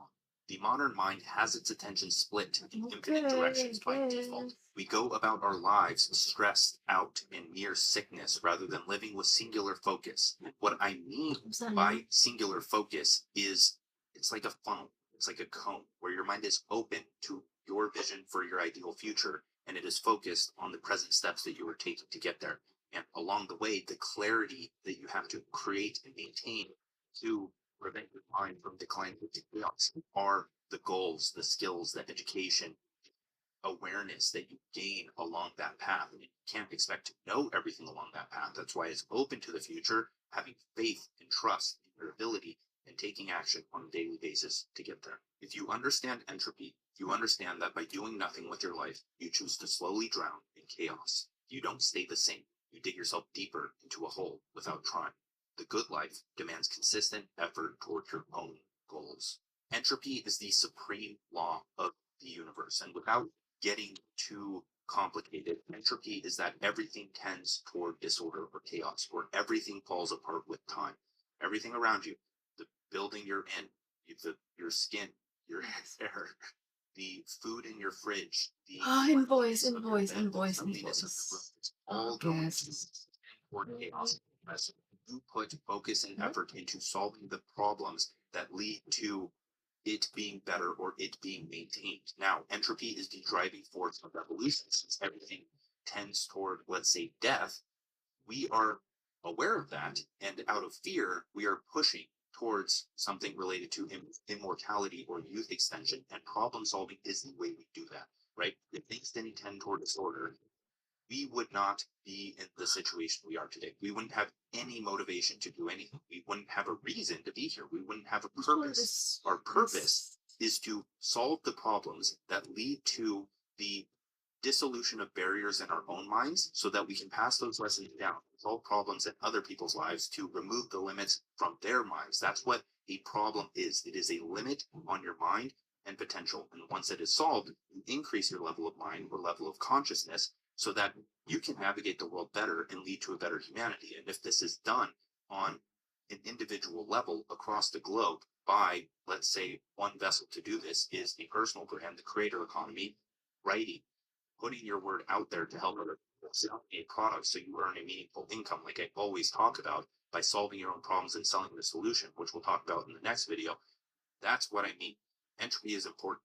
Now, if you don't put effort into cleaning something like your room, eventually, with time, it's just naturally going to turn into a disgusting mess of filth. So, related to the mind, psychic entropy, most people's minds are a disgusting mess of filth because they don't take the care to solve their own problems. They focus on them, it multiplies, and it ruins their life because they can't zoom out and practice what I talk about in my book to learn how to navigate their mind. You aren't productive because you don't have clarity. You aren't productive because you focus on one distraction, don't correct yourself, and slowly become overwhelmed by the chaos in your mind. Distractions are problems in your productivity system that must be solved if you want to unlock laser focus. There are two ways: identify distractions and correct yourself. These are boredom and anxiety. So here is a graphic that I've shown multiple times before. This is adapted from Mihai Csikszentmihalyi from his book Flow. On the y-axis, up and down, there's the challenge level. On the x-axis, left and right, there's the skill level. If the challenge is too high, but your skill is too low, you are going to get anxious or self-conscious. And if your skill is too high, but the challenge is too low, you're going to get bored, or your focus is going to be self-centered. But when you live at your edge, when you live at the edge of your abilities, and you pursue a challenge or a problem that you want to solve, and your skill is up to par with that, this is when you feel good. This is when all of this life stuff makes sense, because the flow state, arguably a peak experience, a spiritual experience, once you tap into that state, I believe that's nature's signal that you are doing something right. And so, if this aligns with entropy and problem solving, and by continuously solving more complex problems that increase the complexity of your mind, and therefore ripple out to the minds around you when you interact with people, because ideas replicate. We reproduce on a spiritual level as well. Every single word that I'm saying to you right now is forming your identity, which is your mental body, not your physical body. I'm not giving birth to a child. I am shaping the identities of people with the content that I'm creating. And then you are going to go tell people these ideas, or you're going to just shape your words and actions because of them. You're going to be a different life direction, and that is going to ripple out to hundreds of thousands, if not millions, if not millions of people in your lifetime, simply because of the network effect, whether you're online or not.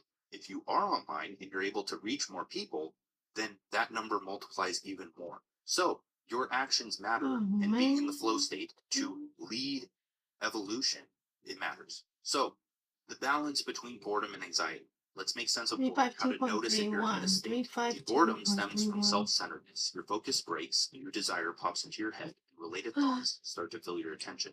If you are bored of the task, you will start thinking of better things you could be doing. That's what you're trying to notice. The anxiety stems from self-consciousness. Your focus turns inward, and negative thoughts flood your mind about how you aren't good enough.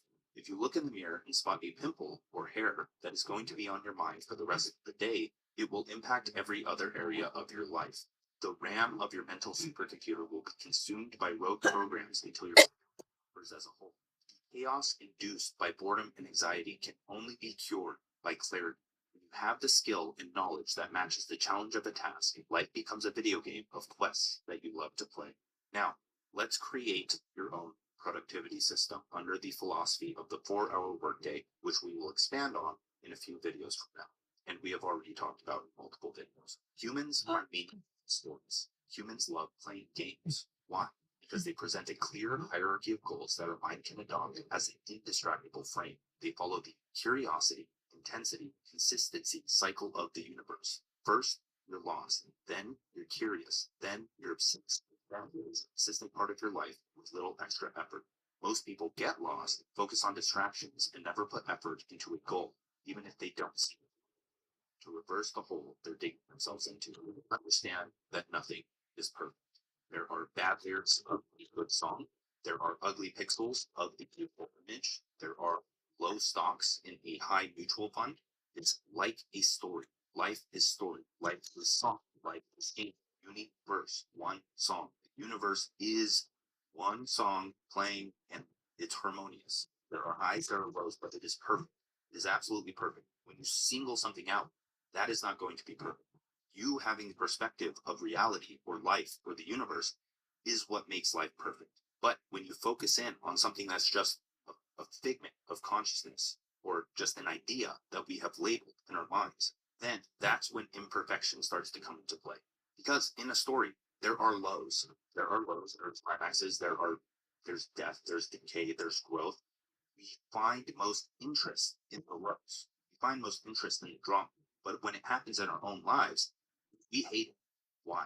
Like a video game, you will have to progress from beginner to advanced by completing a series of quests to level up. It will take time. If you want maximum enjoyment in your focus in your work, here are the guidelines that you must have to create your productivity system. The first is identity, or solving productive problems. Ever since I can remember, I've always had the goal of working 4 hours a day. The 9 to 5 job was the bane of my existence. I observed society and realized the life I didn't want. I observed the successful and realized the life I did want. Over time, that perspective shaped my identity. I was attached to that desire of not working a job. And most people tell you desire is bad, but not if the outcome is positive. Because the goals are the axis of your suffering, and you get to choose which goal you want to pursue. Most people have goals that are assigned to them, and that's why they suffer, and they can't escape it. But when you choose the problem you want to solve that leads to meaningful living and challenge and purpose in life, there's going to be suffering along with that, but it's worth suffering through. That's a good sign that you're on the right path, is that you're willing to take the suffering that comes from pursuing the goal that you chose. Perspective is everything. It allows you to identify problems and opportunities that, when solved, result in achieving the goal of that perspective. It was nearly an automatic decision to be where I am today, because anything that threatened the idea of me working 4 hours a day was seen as a problem. Most people don't do this. They expect to work 8 hours a day. So anything outside of that is perceived as a problem.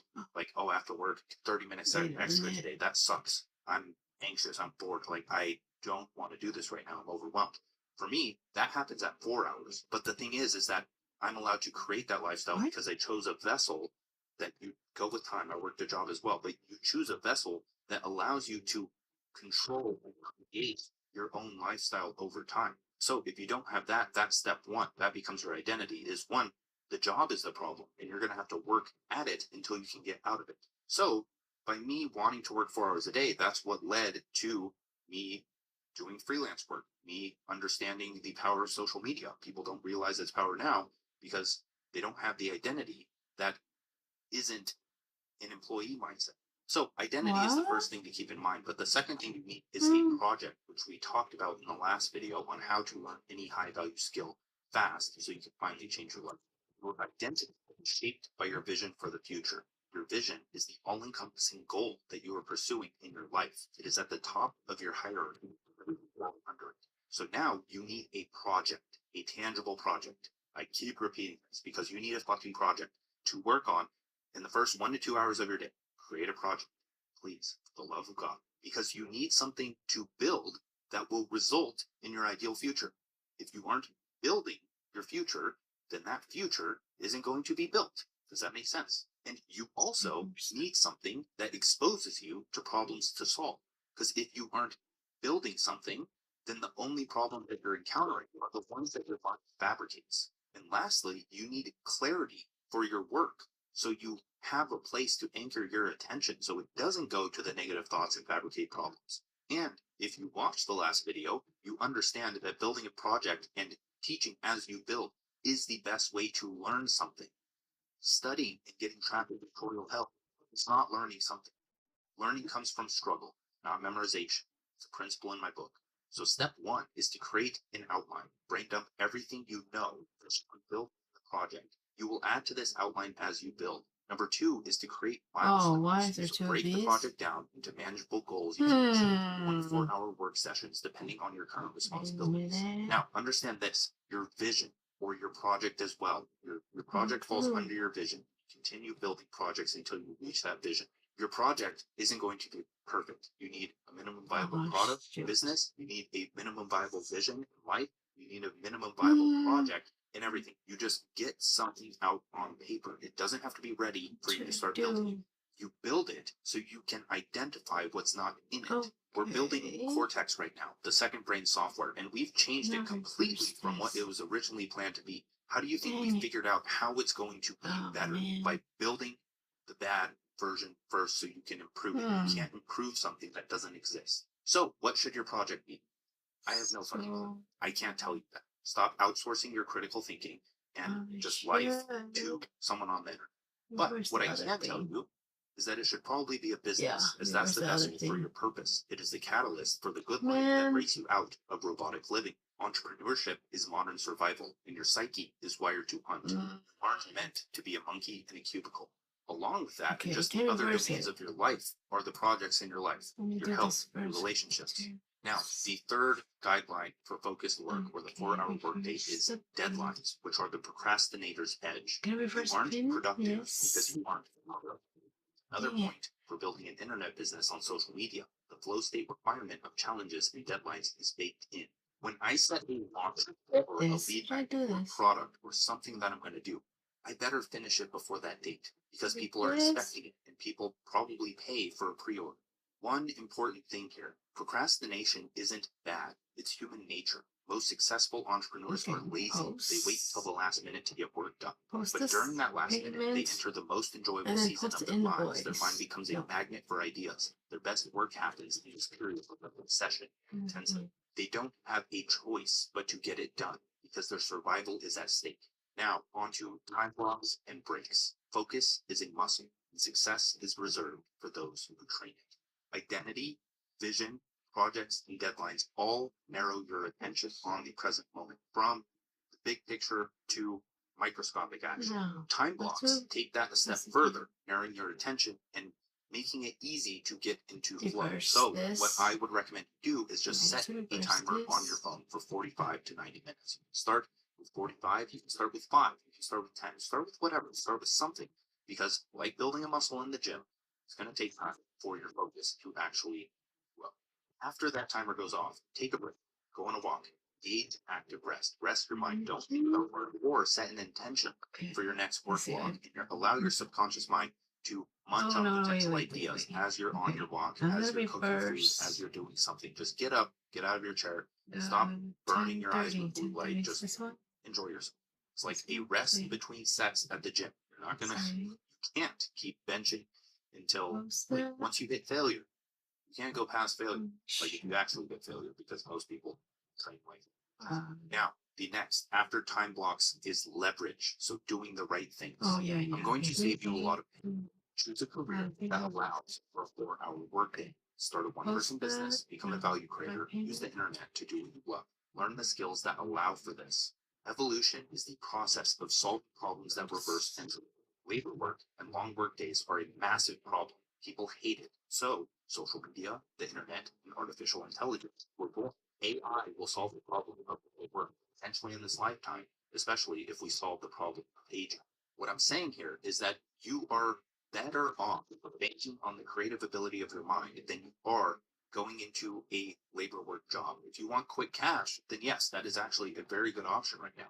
The future, and to earn unlimited because your intelligence is scalable, then you need to choose work that allows for a 4-hour workday, and you need to contribute your time, energy, and focus into the aspects of reality that you want to see flourish. Now, your work should consist of 2 to 3, if not more, if you can handle more, but start with 2 to 3 lever moving tasks that move the needle towards your project.